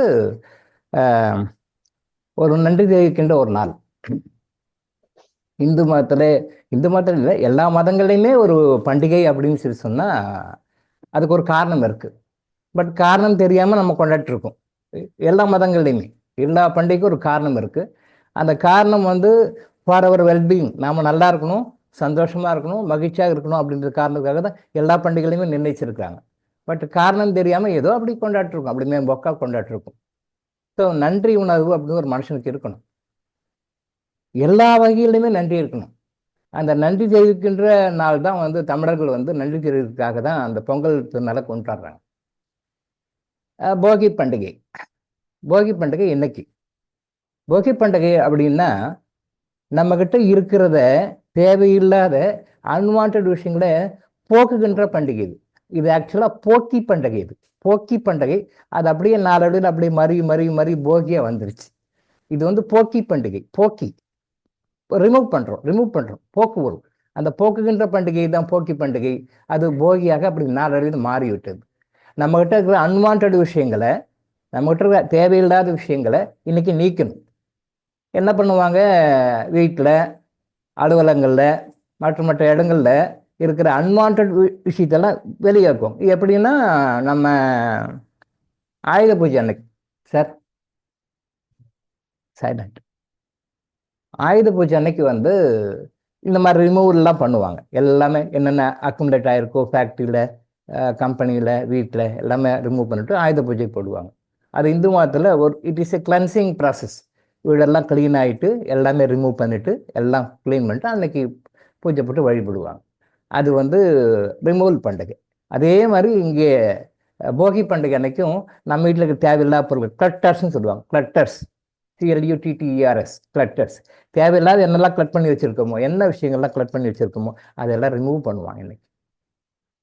அது நாளைக்கு என்னாச்சு, வீட்டில் இருக்கிறதெல்லாம் போட்டு எரிக்கிற மாதிரி ஆகிப்போச்சு. இன்னைக்கு கவர்மெண்ட் வந்து பொல்யூஷன் கண்ட்ரோல் போர்டில் இப்படிலாம் எரிக்காதீங்க, இந்த மாதிரிலாம் பண்ணாங்க, டயர்லாம் போட்டு எரிக்காதீங்க, தேவையில்லாத கெமிக்கல் ப்ராடக்ட்ஸ் எல்லாம் போட்டு எரிக்காதீங்க, இதனால் வந்து பொல்யூஷன் வந்து ரொம்ப பாதிச்சிருக்கு அப்படின்னு சொல்லிட்டு இன்னைக்கு அரசாங்கம் வந்து அவேர்னஸ் கொடுக்குற அளவுக்கு வந்துருச்சு. என்ன பண்ணுறாங்க, டயர்லாம் போட்டு எரிக்கணும், டயர்லாம் போட்டு எரிக்கிறாங்க. அது இன்றைக்கும் நடக்குது. கவர்மெண்ட்டில் சொன்னாலும் கூட டயர்லாம் போட்டு எரிக்கிறாங்க. டயர்லாம் போட்டு எரிக்கும்போது அது வந்து தேவையில்லாத அன்வான்ட் கெமிக்கல்ஸ் எல்லாம் வந்து என்விரான்மெண்ட்டை கலக்க வைக்குது. அந்த ப்ராசஸ் நடக்கும்போது பொல்யூஷன் ஆகுது. பாருங்கள், நாளைக்கு பேப்பரில் போடுவாங்க, போகி பண்டிகை அன்னைக்கு வந்து இவ்வளோ பொல்யூஷன் இருந்தது அப்படின்னு சொல்லி பொல்யூஷன் கண்ட்ரோல் போர்டு வந்து இன்னைக்கு நாளைக்கு மெசேஜ் கொடுப்பாங்க. பாருங்கள், இன்னைக்கு இப்படி இருந்தது. சென்னையில் பொறுத்த வரைக்கும் அந்த புகை மூட்டத்தில் வந்து விமானங்கள்லாம் வந்து லேட்டாக கிளம்பிச்சு, லேண்ட் ஆக முடியல, லேட்டாக கிளம்பிச்சு, பொல்யூஷன் ரொம்ப அதிகமாக இருந்தது அப்படின்னு சொல்லிட்டு ஒரு வருஷம் வரும். ஸோ டயர்லாம் எரிக்கிறதுல வீட்டில் இருக்கிற அன்வான்ட் பொருள் ரிமூவ் பண்ணணும், வெளியே போகணும். எரிக்கிறது கிடையாது. எரிக்கிறதா இருந்தால் எரிக்கலாம். அதே மாதிரி எக்ஸ்டர்னல் மேட்ரு, வீட்டில் இருக்கிற தேவையில்லாத பொருள்லாம் எரிக்கிறோம்.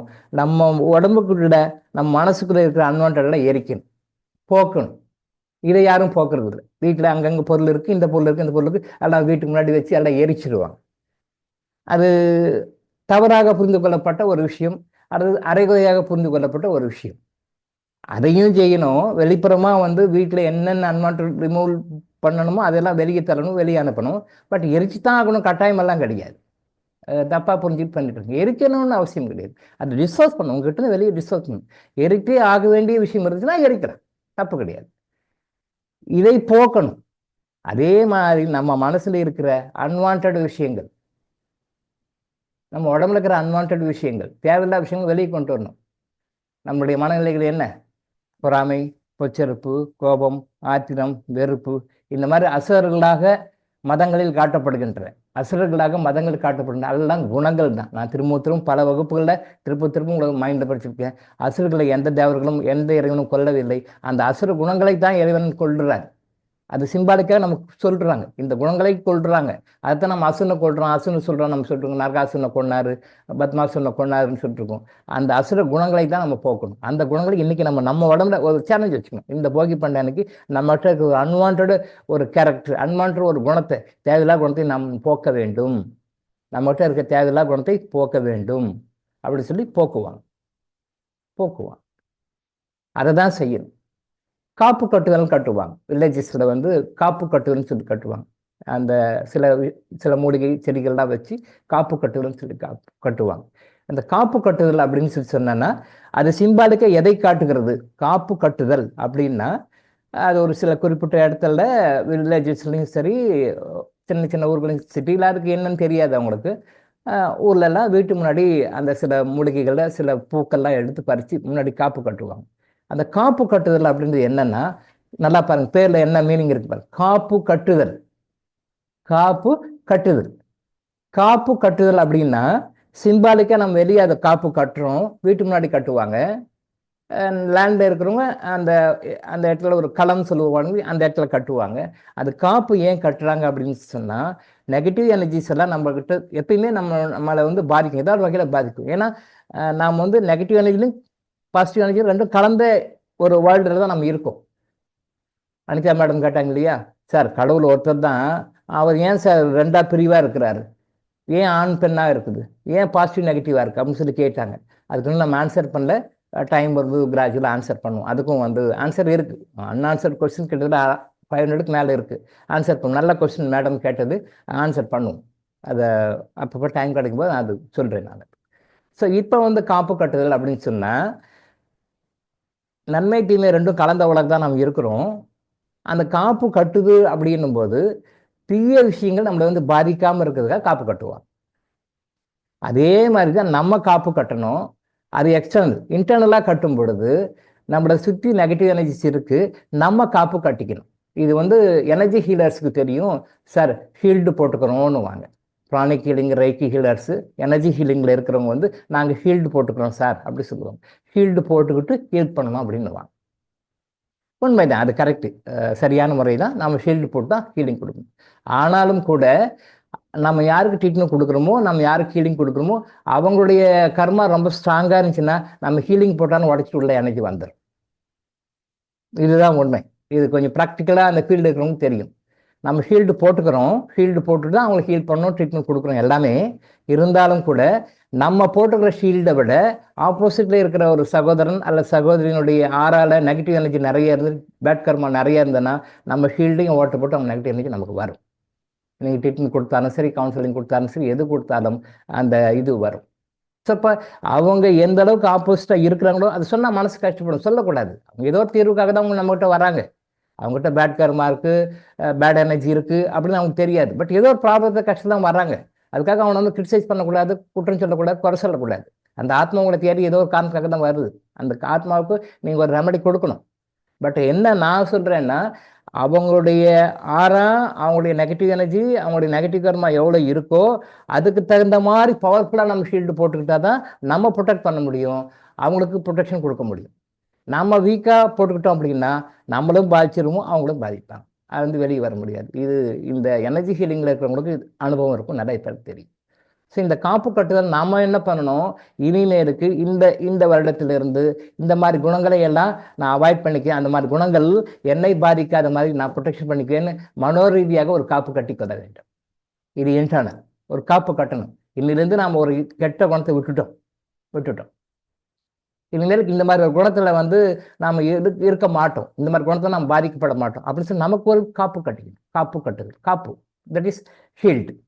இதுதான் போகி பண்டிகையுடைய மீனிங், உண்மையான மீனிங். இனிமேலுக்கு கர்மா ஹீலிங் ஃபாலோயர்ஸ் இதை ஃபாலோ பண்ணும். ஏதோ போகி பண்டிகை நீங்கள் லீவ் விட்டாங்க, நம்ம சொந்த வேலையை பார்க்கலாம், சினிமாவுக்கு போகலாம், நாடகத்துக்கு போகலாம், பீச்சுக்கு போகலாம், பார்க்குக்கு போகலாம், போகிறத பற்றி இல்லை. பட் இந்த ஒரு பண்டிகையினுடைய நோக்கத்தை வந்து இனிமேல் புரிஞ்சுக்கணும், சரி, நம்ம கர்மாஞ்சினும் இனிமேலுக்கு எல்லா மதங்கள்லையுமே என்னென்ன ரிலிஜன்ஸ்லையுமே என்னென்ன பண்டிகைகள் வருது, அதுக்கு அடிப்படை காரணம் என்ன, எதுக்காக அந்த பண்டிகை வச்சாங்கன்னு சொல்லி நம்ம டீகோட் பண்ணி சொல்லிக் கொடுப்போம். இது வரைக்கும் யாரும் சொல்ல மாட்டாங்க, சொல்லி இருக்க மாட்டாங்க. அதை நம்ம டீகோட் பண்ணி சொல்லிக் கொடுப்போம். புரிஞ்சுங்க, அதை வாழ்க்கையில் அப்ளை பண்ணுங்க. எதுக்காக அப்ளை பண்ணுறோம்? நம்ம ஹாப்பியாக இருக்கணும் தான். நீங்கள் எங்கே சுற்றி எங்கே வந்தாலும் கர்மா தான் சொல்லணும் இல்லையா? அதே மாதிரி எங்கே சுற்றி எங்கே வந்தாலும் நம்ம சந்தோஷமாக இருக்கணும், ஹாப்பியாக இருக்கணுன்றது தான். அதனால் பொங்கலை நல்லா கொண்டாடுங்க, நாளைக்கு கொண்டாடுங்க, தப்பு இல்லை. நான் நினைச்சேன் போன 1990 1990 வருடம் ஜனவரி மாதம் இதே பொங்கல் நாள், பொங்கல் அன்னைக்கு, சூரியன் பொங்கல் அன்னைக்கு வந்து நினைச்சேன் சப் கம்பெனிலேருந்து வீட்டுக்கு போகிறேன். காலையில் வீட்டுக்கு போகிறேன், +2 படிக்கிறப்போ, +2 கம்பெனிலேருந்து வீட்டுக்கு போகும்போது நினைக்கிறேன், 7 மணிக்கு வீட்டுக்கு போகிறேன். வீட்டுக்கு போகும்போது நினைக்கிறேன், என்னடா பொழப்பு இது, நாய் பொழப்பாக இருக்குது நம்ம பொழப்பு. இனிமேலுக்கு நாம் வந்து எந்த பண்டிகை நாள் விசேஷனாலும் வீட்டுக்கு போயிடணும், வீட்டுக்கு போகணும். அம்மா சொல்லுவாங்க, நல்ல நாளும் பொல்ல நாளமா ஏதாவது வீட்டில் இருக்கிறியா, நீ வீட்டுக்கு வரியா, நீ எங்கே பார்த்தாலும் அது இதுன்னு போயிட்டே இருக்கிறீங்க, இப்போ நல்ல நாள் விசேஷ நாள் வீட்டில் இரு அப்படின்னுவாங்க. சரிம்மா இருக்கிறம்மா அப்படி சொல்லுவேன். போன நல்லா கவனம் இருக்குது. இப்போ கூட ஒரு 7 to 8 மணி வரைக்கும் காலைல வீட்டுக்கு போயிட்டுருக்கேன். அந்த இதே போகும்போது திங்க் பண்ணுறேன், இனிமேலுக்கு எப்படியாவது வீட்டுக்கு போகணும், இந்த நாய் பொழப்பா இருக்கக்கூடாதுப்பா அப்படின்னு நினைச்சது தான். ஆனால் இன்னைக்கு வரைக்கும் அப்படி இருக்க முடியல, அப்போ வந்து +2 ஸ்கூல்லையும் பார்க்கணும், ஹோம்ஒர்க்கையும் பார்க்கணும், கம்பெனியும் பார்க்கணும். குருமார்கள் வந்து சாட்டர்டே சண்டேஸை மீட் பண்ண முடியும். என்னோடய குருமார்கள் தான் வந்து ஒன்லி சாட்டர்டே சண்டே மீட் பண்ண முடியும். எனக்கா இந்த நைட்டு ட்ராவல் பண்ண பழக்கம் கிடையாது. நைட்டை ட்ராவல் பண்ணவே மாட்டேன், எப்பயுமே இன்னைக்கு வரைக்கும் நைட் ட்ராவல் பண்ணவே மாட்டேன். அப்போ எனக்கு என்ன, ஃப்ரைடே எல்லாம் முடிச்சுட்டு சாட்டர்டே மார்னிங் கிளம்பணும் ஊர்லேருந்து. சாட்டர்டே மார்னிங் கிளம்புனா என்னுடைய குருமார்கள் எங்கே இருக்காங்களோ அந்த லொக்கேஷன் போகிறதுக்கு அரை நாள் ஆகிடும். தென் அன்னைக்கு அரை நாள், திருப்பி சண்டே ஒரு அரை நாள், அப்படி கிட்டத்தட்ட 24 hours 1 day தான் இருக்கும். தென் அதுக்கு பிறகு மதியானத்துக்கு மேலே நான் கிளம்பி வீட்டுக்கு வந்துடணும். மறுநாள் காலையில் ஸ்கூலுக்கு போவோம், திங்கக்கிழமை காலையில் ஸ்கூலுக்கு போவோம். அப்போ சாட்டர்டே சண்டே 2 நாளில், சாட்டர்டே ஆஃப் டே, சண்டேல ஆஃப் டே, 2 நாள் ட்ராவலுக்கே போயிடும். அப்போ மதியம் இருக்கிற ஒரு நாள் குருக்கிட்ட போகணும், அவர் சொல்கிறத கேட்கணும், அவர் சொல்கிறத ப்ராக்டிஸ் பண்ணணும், ரைட் திருப்பி வீட்டுக்கு வரும். மறுநாள் காலையில் திங்கக்கிழமை போயிடும். ஸோ நைட் ட்ராவலும் கிடையாது. இது இப்படியே போயிட்டே இருந்தது, அப்படியே போயிட்டுருக்கு. இன்றைக்கி வரைக்கும் அப்படி தான் இருக்குது. ஸோ நான் கிளாஸ் எடுக்க நான் ரெடி, எல்லா நாளும் கிளாஸ் எடுக்க நான் ரெடி. பட் நீங்கள் ரெடியானா, சார் பொங்கலுக்கு 4 நாள் லீவ் வேணும் சார்னு கேட்டேன். சரி 4 நாள் வேண்டாம், 3 நாள் வேண்டாம், 1 நாள் லீவ் எடுத்துக்கோங்க, ஓகேவா? ரைட், அடுத்த நாள் நம்ம சந்திப்போம். அப்புறம் வந்து நேற்று ஒரு சகோதரி ஃபோன் பண்ணியிருந்தாங்க அமெரிக்காவிலேருந்து, கேன்சர். அவங்களுக்காக ஒரு 7 or 8 months முன்னாடி அவங்க வந்தாங்க. அவங்களுடைய ரிலேட்டிவ் ஒருத்தர் தான் ரெஃபர் பண்ணி அனுப்பிச்சாங்க. அவங்களுக்கு நிறைய விஷயங்கள சொன்னோம், ஒரு பேட்ச் ஆஃப் மெடிசனும் அனுப்பிச்சோம். அதுக்கு பிறகு அதை அப்படியே கண்டினியூ பண்ணணும்னு சொல்லியிருந்தேன். பட் அதுக்கு பிறகு அவங்க அதை விட்டுட்டாங்க.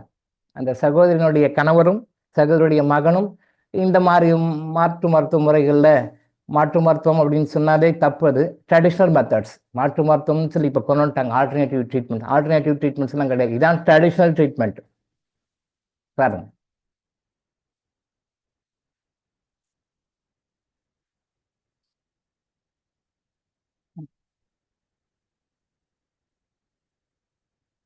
அப்பா இன்னைக்கு கொஞ்சம் சீக்கிரம் முடிச்சிட்டாரு. அந்த ட்ரெடிஷ்னல் சிஸ்டம் அப்படின்றது தான் நம்முடைய முறை. நம்ம பூமியில் பிறந்து வளர்ந்து வாழ்கின்ற போது நம்மளை சுற்றி இருக்கின்ற நம்முடைய முன்னோர்கள் பெரியவர்கள் என்ன சிஸ்டம் கொண்டு வந்தாங்களோ அதான் that is called traditional system, பாரம்பரிய முறைகள். அந்த பாரம்பரிய முறைகளில் இருக்க ட்ரீட்மெண்ட்டை இப்போ அப்படியே மாற்றிட்டாங்க. மற்ற முறைகளை எல்லாம் வந்து ஆல்டர்னேட்டிவ் சிஸ்டம் சொல்லிட்டு அலோபதி மருத்துவம் தான் முறையான மருத்துவம், சரியான மருத்துவம் அப்படின்ற மாதிரி கொண்டு வந்துட்டாங்க. எல்லா அரசாங்கங்களும் சேர்ந்து, மாஃபியாக்கெல்லாம் சேர்ந்து கொண்டு வந்துட்டாங்க. அது தவறு. அந்த முறை தான் மாற்று முறை மருத்துவம். அதுதான் வந்து ட்ரெடிஷ்னல் மெத்தடுக்கு புதுசாக இப்போ ரீசெண்டாக ஒரு 200 வருடங்களுக்கு முன்னாடி வந்தது, ஒரு 200 years பேக். அது இப்போ தான் அலோபதி வந்தது. ஹிப்போக்ரட்டிஸ் தான் அதுக்கு பிள்ளையார் சொல்லி போட்டு ஹிப்போக்ரட்டிஸ் தான் ஆரம்பித்து வச்சார். அதுதான் மாற்று முறை மருத்துவம். பட் பாரம்பரியமான மருத்துவ முறை வந்து உலகம் தோன்றிய காலத்துலேருந்து இன்னைக்கு வரைக்கும் பாரம்பரியமாக மக்கள் ஒரு நாட்டிலையும், ஒரு ஏரியாவிலையும், ஒரு கண்ட்ரிலையும், ஒரு ஸ்டேட்லையும் ஃபாலோ பண்ண வந்தாங்க. பாரம்பரிய முறைகள் தான், ட்ரெடிஷ்னல் சிஸ்டம் தான் கரெக்ட் சிஸ்டம், பெஸ்ட் சிஸ்டம். இன்னைக்கு வந்த சிஸ்டத்தை பேரை மாற்றி போட்டாங்க. பட் அந்த முறைகளில் வந்து ஆல்டர்னேட்டிவ்ன்றது தப்பு. ஆக்சுவலாக அதை யூஸ் பண்ணக்கூடாது. அந்த வேர்டை கொஞ்சம் முடிஞ்ச வரைக்கும் நீங்களாம் கூட மாற்றிக்கங்க. ஆல்டர்னேட்டிவ் ஆங்கில முறை மருத்துவம் தான் ஆல்டர்னேட்டிவ். மற்ற முறைகள் ஆங்கில மருத்துவம், மற்ற எல்லா முறைகளும் இயற்கையான முறைகள், பாரம்பரிய முறைகள், ட்ரெடிஷ்னல் மெத்தட்ஸ். ஸோ இந்த முறைகளில் அவங்க ட்ரீட்மெண்ட் எடுக்கணும். அவங்க கேன்சருக்கு ட்ரீட்மெண்ட் கொடுத்து நான் சொன்னேன், இது வந்து நீங்கள் சாதாரணமாலாம் எடுத்துக்காதீங்கம்மா, நீங்கள் வந்து இது வந்து அவங்க எப்படி எடுத்துக்கிறாங்கன்னா, சும்மா ஒரு தலைவலி குளிர் காய்ச்சல் வரும் மாதிரி சிம்பிளாக சொல்லுவோம், அப்படியே 1 டே 1 or 2 days சஃபர் ஆகும் பார்த்தீங்கன்னா, அந்த மாதிரி எடுத்துக்கிறாங்க. அந்த சகோதரனுடைய கணவருக்கு நம்ம பாரம்பரிய முறையில் தமிழ்நாட்டுக்காரங்க தான், தமிழ் பீப்புள் தான், நம்பிக்கை இல்லை. அவருடைய மகனுக்கு நம்பிக்கை இல்லை, பெற்ற பிள்ளைக்கு நம்பிக்கை இல்லை, கட்டிய கணவருக்கு நம்பிக்கை இல்லை. பட் இவங்களுக்கு நம்பிக்கை இருக்கு. இவங்க மட்டும் என்ன பண்ண முடியும்? அவங்க சப்போர்ட் பண்ணலை. அப்புறம் அடுத்தடுத்த பேட்சுக்கு கேட்டபோது அவங்க யாரும் சரியாக ரெஸ்பான்ஸ் பண்ணலை, அது விட்டுட்டாங்க. நம்ம சிஸ்டம் தான் உங்களுக்கு தெரியும் இல்லை, ஒரு டைம் சொல்லுவோம், 2ஆவது டைம் சொல்லுவோம், 3ஆவது டைம் சொல்லுவோம், அவ்வளோதான். அதுக்கு மேலே அது நம்ம பண்ணக்கூடாது, விட்டுட்டோம். இதே சொல்லக்கூடாதுன்னு சித்தர்கள். சரி, மனசு கேட்காம நம்மளுக்கு இப்படி வந்துட்டாங்களே அப்படின்னு சொல்லி சொன்னோம். இப்போ வந்து 18 கீமோ கொடுத்துட்டாங்களாம், 18 கீமோ கொடுத்துருப்பாங்க. யூஎஸில் 18 கீமோ கொடுத்ததுக்கு எவ்வளோ பணம் செலவாக இருக்கும் நீங்களே கணக்கு போட்டுக்கோங்க. இந்தியாவிலேயே ரொம்ப காஸ்ட்லி ட்ரீட்மெண்ட் தான் அது. கடைசியில் அது வந்து கீமோவில் ஆரம்பித்து 18 கீமோ முடிச்சு இப்போ ரேடியோ தெரப்பிக்கு போயிட்டாங்க. ரேடியோ தெரப்பி ரேடியேஷன் வரைக்கும் போயிட்டாங்க. அது மோசமாக போயிட்டே இருக்கும். இப்போ வந்து எங்களுக்கு ஃபோன் பண்ணி மருந்து கொடுங்க அப்படின்னு சொல்லி கேட்குறாங்க. இப்போ என்ன பண்ண முடியும்? 18 கீமோ ரேடியேஷன் தெரப்பிக்கு போயிட்டாங்க. கிட்டத்தட்ட 7-8 மாதமாக டிசீஸ் நல்லா பண்ணி ஸ்டொமக்கில் இருந்தது இப்போ பிரெயினுக்கு வந்துடுச்சு. ஸ்டொமக்கில் இருந்தது இப்போ பிரெயினுக்கு வந்துடுச்சு.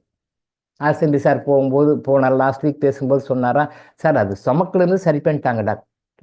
அந்த சகோதரனுடைய கணவர் சொல்கிறாரா, ஸ்டொமக்கில் சரி பண்ணிட்டாங்க டாக்டர், அதெல்லாம் சரி பண்ணிட்டாங்க டாக்டர்ஸ் எல்லாமே, இப்போ பிரெயினுக்கு வந்திருக்கு.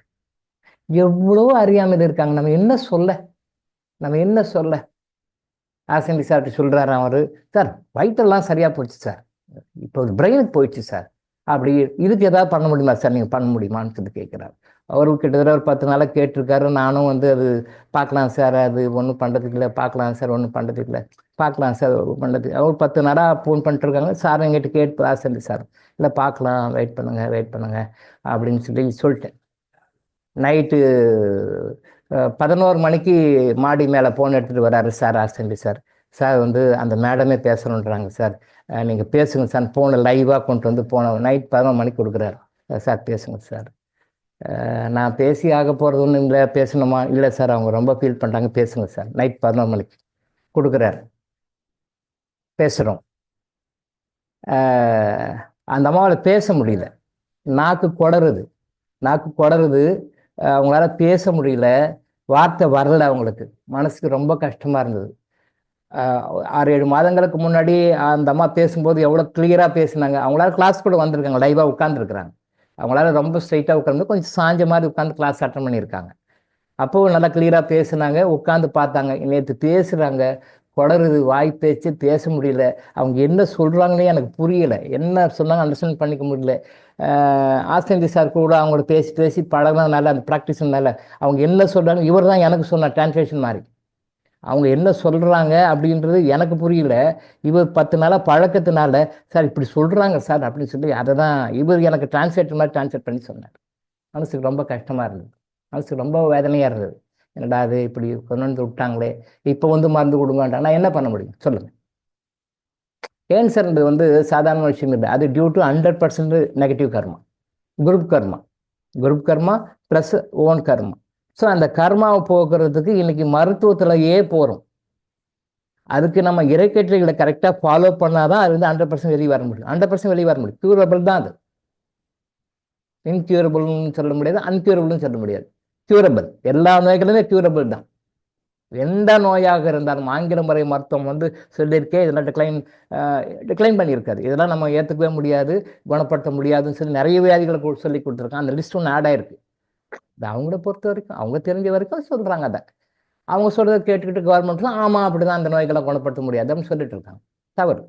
உலகத்தில் குணப்படுத்த முடியாத வியாதின்னு எதுவுமே கிடையாது. இறைவன் சொன்ன வழியை கரெக்டாக ஃபாலோ பண்ணணும். அதான் உலகத்தில் இந்த பிரச்சனை தீர்க்கவே முடியாதுன்னு எதுவுமே கிடையாது. இறைவன் சொன்ன வழிகளை ஃபாலோ பண்ணணும், அவ்வளோதான். இதுக்கு சொல்யூஷனே கிடையாது, இதுக்கு விடிவே கிடையாது. எல்லாத்துக்குமே சொல்யூஷன் இருக்குது. இறைவன் கொடுத்து தான் அந்த பிரச்சனை கொடுக்குறாரு, நோயை கொடுக்குறாரு. நம்ம அந்த ரூட்டில் சரியாக போகல, நாம் ஒரு ரூட்டில் போயிட்டுருக்கோம். அப்புறம் எப்படி நாம் வந்து அந்த பிரச்சனை வெளியே வர முடியும், நோயிலேருந்து வெளியே வர முடியும்? அந்த அம்மா டே கவுண்ட் பண்ணிட்டு இருக்காங்க, நாளை கவுண்ட் பண்ணிட்டு இருக்காங்க. அட் எண்ட் ஆஃப் லைஃப்ல இருக்கிறாங்க. வாட்ச் தொடருது, பேச முடியல. இப்போ போய் அந்த ஆளை போய் டாக்டர்ஸ் கிட்ட போய் கேட்க முடியுமா? 18 கீமோ கொடுத்தோம், இல்லை ரிசல்ட் இல்லை, ரேடியேஷன் இல்லை. இப்போ போய் நான் இத்தனை டாலர்ஸ், நிறைய பணம் செலவு பண்ணியிருப்பாங்க, இவ்வளோ டாலர்ஸ் செலவு பண்ணியிருக்கோம் அப்படின்னா அவங்ககிட்ட போய் கேட்க முடியுமா? கிளைம் பண்ண முடியுமா? இன்சூரன்ஸில் பண்ண சார், இன்சூரன்ஸ் பண்ணாலும் கடன் தான் அது உங்களுக்கு. நான் பலமுறை திருப்பி சொல்லிக்கிறேன், இன்சூரன்ஸ் கிளைம், இந்த இன்சூரன்ஸ் கொண்டு வந்தாலும் கொடுத்தாங்க, எல்லாம் ஆகுன்னா போய் படுத்துக்கிறாங்க, ஆப்ரேஷன் பண்ணிக்கோங்கன்னு. இன்சூரன்ஸ் இருக்கா? ஆமாம் இருக்குது, ரைட், ஓகே, இல்லை அப்படி போ, உடனே நாங்கள் பார்த்து கிளைம் பண்ணிக்கிறோம், உடனே போய் படுத்துக்கோ, அறுத்துக்கோ. போயிட்டுருக்கு. இப்போ அநியாயமாக central government, state government insurance scheme கொண்டு வந்தாலும் கொடுத்தாங்க. இந்த ப்ராஃபிட்டுக்காக கம்பெனிஸ் எல்லாம் நிறைய பேர் ஆரம்பிச்சிட்டாங்க. இன்சூரன்ஸ் எல்லாம் போய் அறுத்து அளிக்கிறாங்க. அது ரொம்ப கொடுமை. ஏதாவது நம்ம தமிழ் பழமொழி சொல்லுங்க, சொந்த காசுலேயே சூனியம் வச்சுக்கிறதுன்னு வாங்க. நம்ம சொந்த காசுலேயே நம்ம பெரியவங்க எவ்வளோலாம் அருமையாக அதை என்ன சொல்கிறாங்க, அனுபவத்தில் உணர்ந்து பார்த்து எழுதி வச்சு போயிருக்காங்க. அதை பொதுவாக நம்ம புரிஞ்சுக்க மாட்டோம் பாருங்க. சொந்த காசுலேயே சூனியம் வச்சுக்கிறது. அடுத்தவன் வைக்கிறான்னா கூட பரவாயில்ல, அடுத்தவன் யாரோ ஒருத்தவன் வைக்கிறான், நமக்கு பிடிக்கல, ஆனால் அவன் வைக்கிறான்னா கூட அதை கூட அக்செப்ட் பண்ணிக்கலாம். நமக்கு எதிரி, நமக்கு பிடிக்கல, நம்மளை ஆப்போசிட்டான ஒரு கருத்தை வச்சிருக்கலாம், நம்மளை அடிக்கணும்னு நினைக்கிறான், அவன் சூனியம் வச்சாலும் பரவாயில்ல. நம்மளே போய் காசை கொடுத்து எனக்கே சூனியம் வச்சுக்கோன்னு சொல்கிறோம் பார்த்தீங்களா? இந்த சர்ஜரி பண்ணுறதுலாம் இதுதான். அது எந்த சர்ஜரியாக இருந்தாலும் சரி, சின்ன சர்ஜரியாக இருந்தாலும் சரி, பெரிய சர்ஜரியாக இருந்தாலும் சரி, மீடியம் சர்ஜரியாக இருந்தாலும், எனி சர்ஜரி, ஒரு சின்ன பிளேடு உங்கள் உடம்புல படுனாலே நீங்கள் சொந்த காசில் சூனியம் வச்சுக்கிறது தான். கொஞ்சம் காசு கொடுத்து சூனியம் வச்சுக்கிறீங்களா, மீடியமாக காசு செலவு பண்ணி சூனியம் வச்சுக்கிறீங்களா, நிறைய பணம் செலவு பண்ணி சூனியம் வச்சுக்கிறீங்க. அந்த சொந்த காசில் சூனியம் வைத்துக் கொள்வது அப்படின்றது நீங்கள் உடம்பு சர்ஜரி பண்ணி கொள்வதுன்றது புரிஞ்சுக்கோ.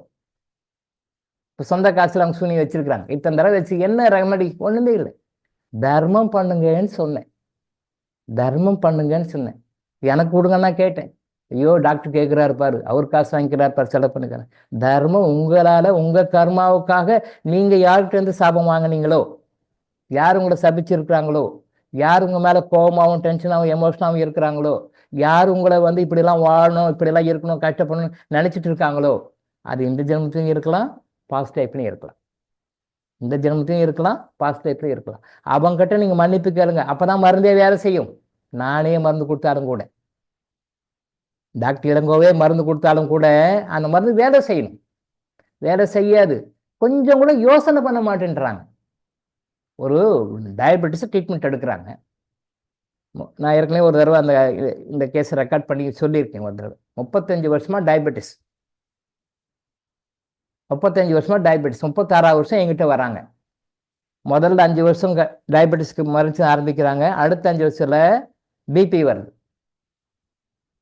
அடுத்த 5 வருஷத்துல கொலஸ்ட்ரால் பிரச்சனை வருது, அடுத்த 5 வருஷத்துல ஹார்ட் பிரச்சனை வருது, அடுத்த 5 வருஷத்துல கிட்னி பிரச்சனை வருது, அடுத்த 5 வருஷத்துல நர்வஸ் ப்ராப்ளம் வருது. இப்படி ஸ்டெப் பை ஸ்டெப்பாக 5 வருஷத்துக்கு ஒரு தடவை ஒரு ஆட் ஆன் போனஸ் வருது. அவங்களுக்கு ஆட் ஆன் போனஸ் வருது. இப்போ 35 வருஷம் முடிஞ்சு போச்சு. இப்போ கேன்சர் வந்திருக்கு. அப்படியே ஒன் பை ஒன்னா உள்ள ஒரு சிஸ்டமாக அடி வாங்கி இப்போ கேன்சர் வந்திருக்கு. இப்போ ட்ரீட்மெண்ட் கொடுக்கணும். இப்போ என்ன சொல்கிறாங்க, கேன்சருக்கு ஆப்ரேஷன் பண்ணணும், அதை எடுக்கணும். பட் இந்த மாதிரி டைமில் சர்ஜரி பண்ணும்போது பிளட்டு கண்ட்ரோலுக்கு வரணும், சுகர் லெவல் கண்ட்ரோலுக்கு வரணும். நீங்கள் டயபெட்டிஸ்க்கு சர்டிஃபிகேட் வாங்கிட்டு வாங்க, diabetes is under control, you can proceed for surgery அப்படின்னு சொல்லிட்டு அவர் ரெக்கமெண்ட் பண்ணுறோம். ஏன்னா இடமா எதாவது பண்ணால் ரிஸ்க் ஆகிப்படும். கேன்சரே ரிஸ்க்கு தான், அதை நாங்கள் ஆப்ரேட் பண்ணுறோம், ரைட், ஓகே. அதுக்கு டயபெட்டிஸ் ஒரு சர்டிஃபிகேட் கொடுக்கணும், என்ஓசி மாதிரி கொடுக்கணும். சார் நோ ப்ராப்ளம், அது மேனேஜபிள் தான், சுகர் லெவல் பேலன்ஸ் பண்ணிக்கிறாங்க, ஒன்றும் பிரச்சனை இல்லைன்னு அவர் சர்டிஃபிகேட் கொடுத்தா தான் நாங்கள் பண்ண முடியும், நீங்கள் வாங்கிட்டு வாங்கன்றாங்க. டயபெட்டிஸ் என்ன பண்ணுறாரு, அம்மா நான் எப்படி ஃபால்ஸ் கொடுக்க முடியாது, நாளைக்கு ஏதாவது பிரச்சனை என்ன கேட்பாங்க, உங்களுக்கு 2 டைம் 3 டைம் இன்சுலின் போடுறீங்க, காலைல ஒரு தடவை மதியானம் நைட்டு 3 தடவை இன்சுலின் போடுறீங்க, இருந்தாலும் அண்டர் கண்ட்ரோலில் வரமாட்டேங்குது, ஷூட்டப் ஆகுது, இறையுது, ஷூட்டப் ஆகுது, இறங்குது, அது முன்ன பின்னே இருக்குது. நான் சொல்லிட்டேன்னா நாளைக்கு சர்ஜரி டைமில், மேஜர் சர்ஜரி அது, அந்த சர்ஜரி பண்ணுற டைமில் உங்களுக்கு இந்த மாதிரி ஏதாவது பிரச்சனை ஆச்சு, நாளைக்கு என்ன கேட்பாங்கம்மா, நான் கொடுக்க முடியாதுன்றார். நல்லா பாருங்க, கொடுக்க முடியாது அப்படின்னு டயபெட்டிஸ் சொல்கிறாரு. இங்கே கார்டியாலஜிஸ்ட்டு எல்லாருமே அவங்க ஸ்டோரில் ஒருத்தருமே அவங்க வந்து விளைவிக்கிறாங்க. இது நாங்கள் ஒன்றும் சொல்ல முடியாது, இங்கே நான் சொல்ல முடியாது, இங்கே மேலே சொல்ல முடியாது, இங்கே நான் சொல்ல முடியாது அப்படின்னு சொல்லிட்டு கடைசியாக இங்கே கேன்சருக்கு வரும் பொழுது அவங்க வந்து எனக்கு இது இருந்தால் தான் பண்ண முடியும். இவங்க வேறு டாக்டர்கிட்ட பார்க்குறாங்க, ரொமட்டாலஜிஸ்ட்டு போகிறாங்க, கார்டியஸ்ட் போகிறாங்க, நீங்களா ஏதாவது சர்டிஃபிகேட் கொடுங்கன்னு. அவங்களாம் இல்லை நாங்கள் கொடுக்க மாட்டோம், டயபிட்டிஸ் தான் நாங்களாம் யாரும் கொடுக்க மாட்டோம் அப்படின்றாங்க.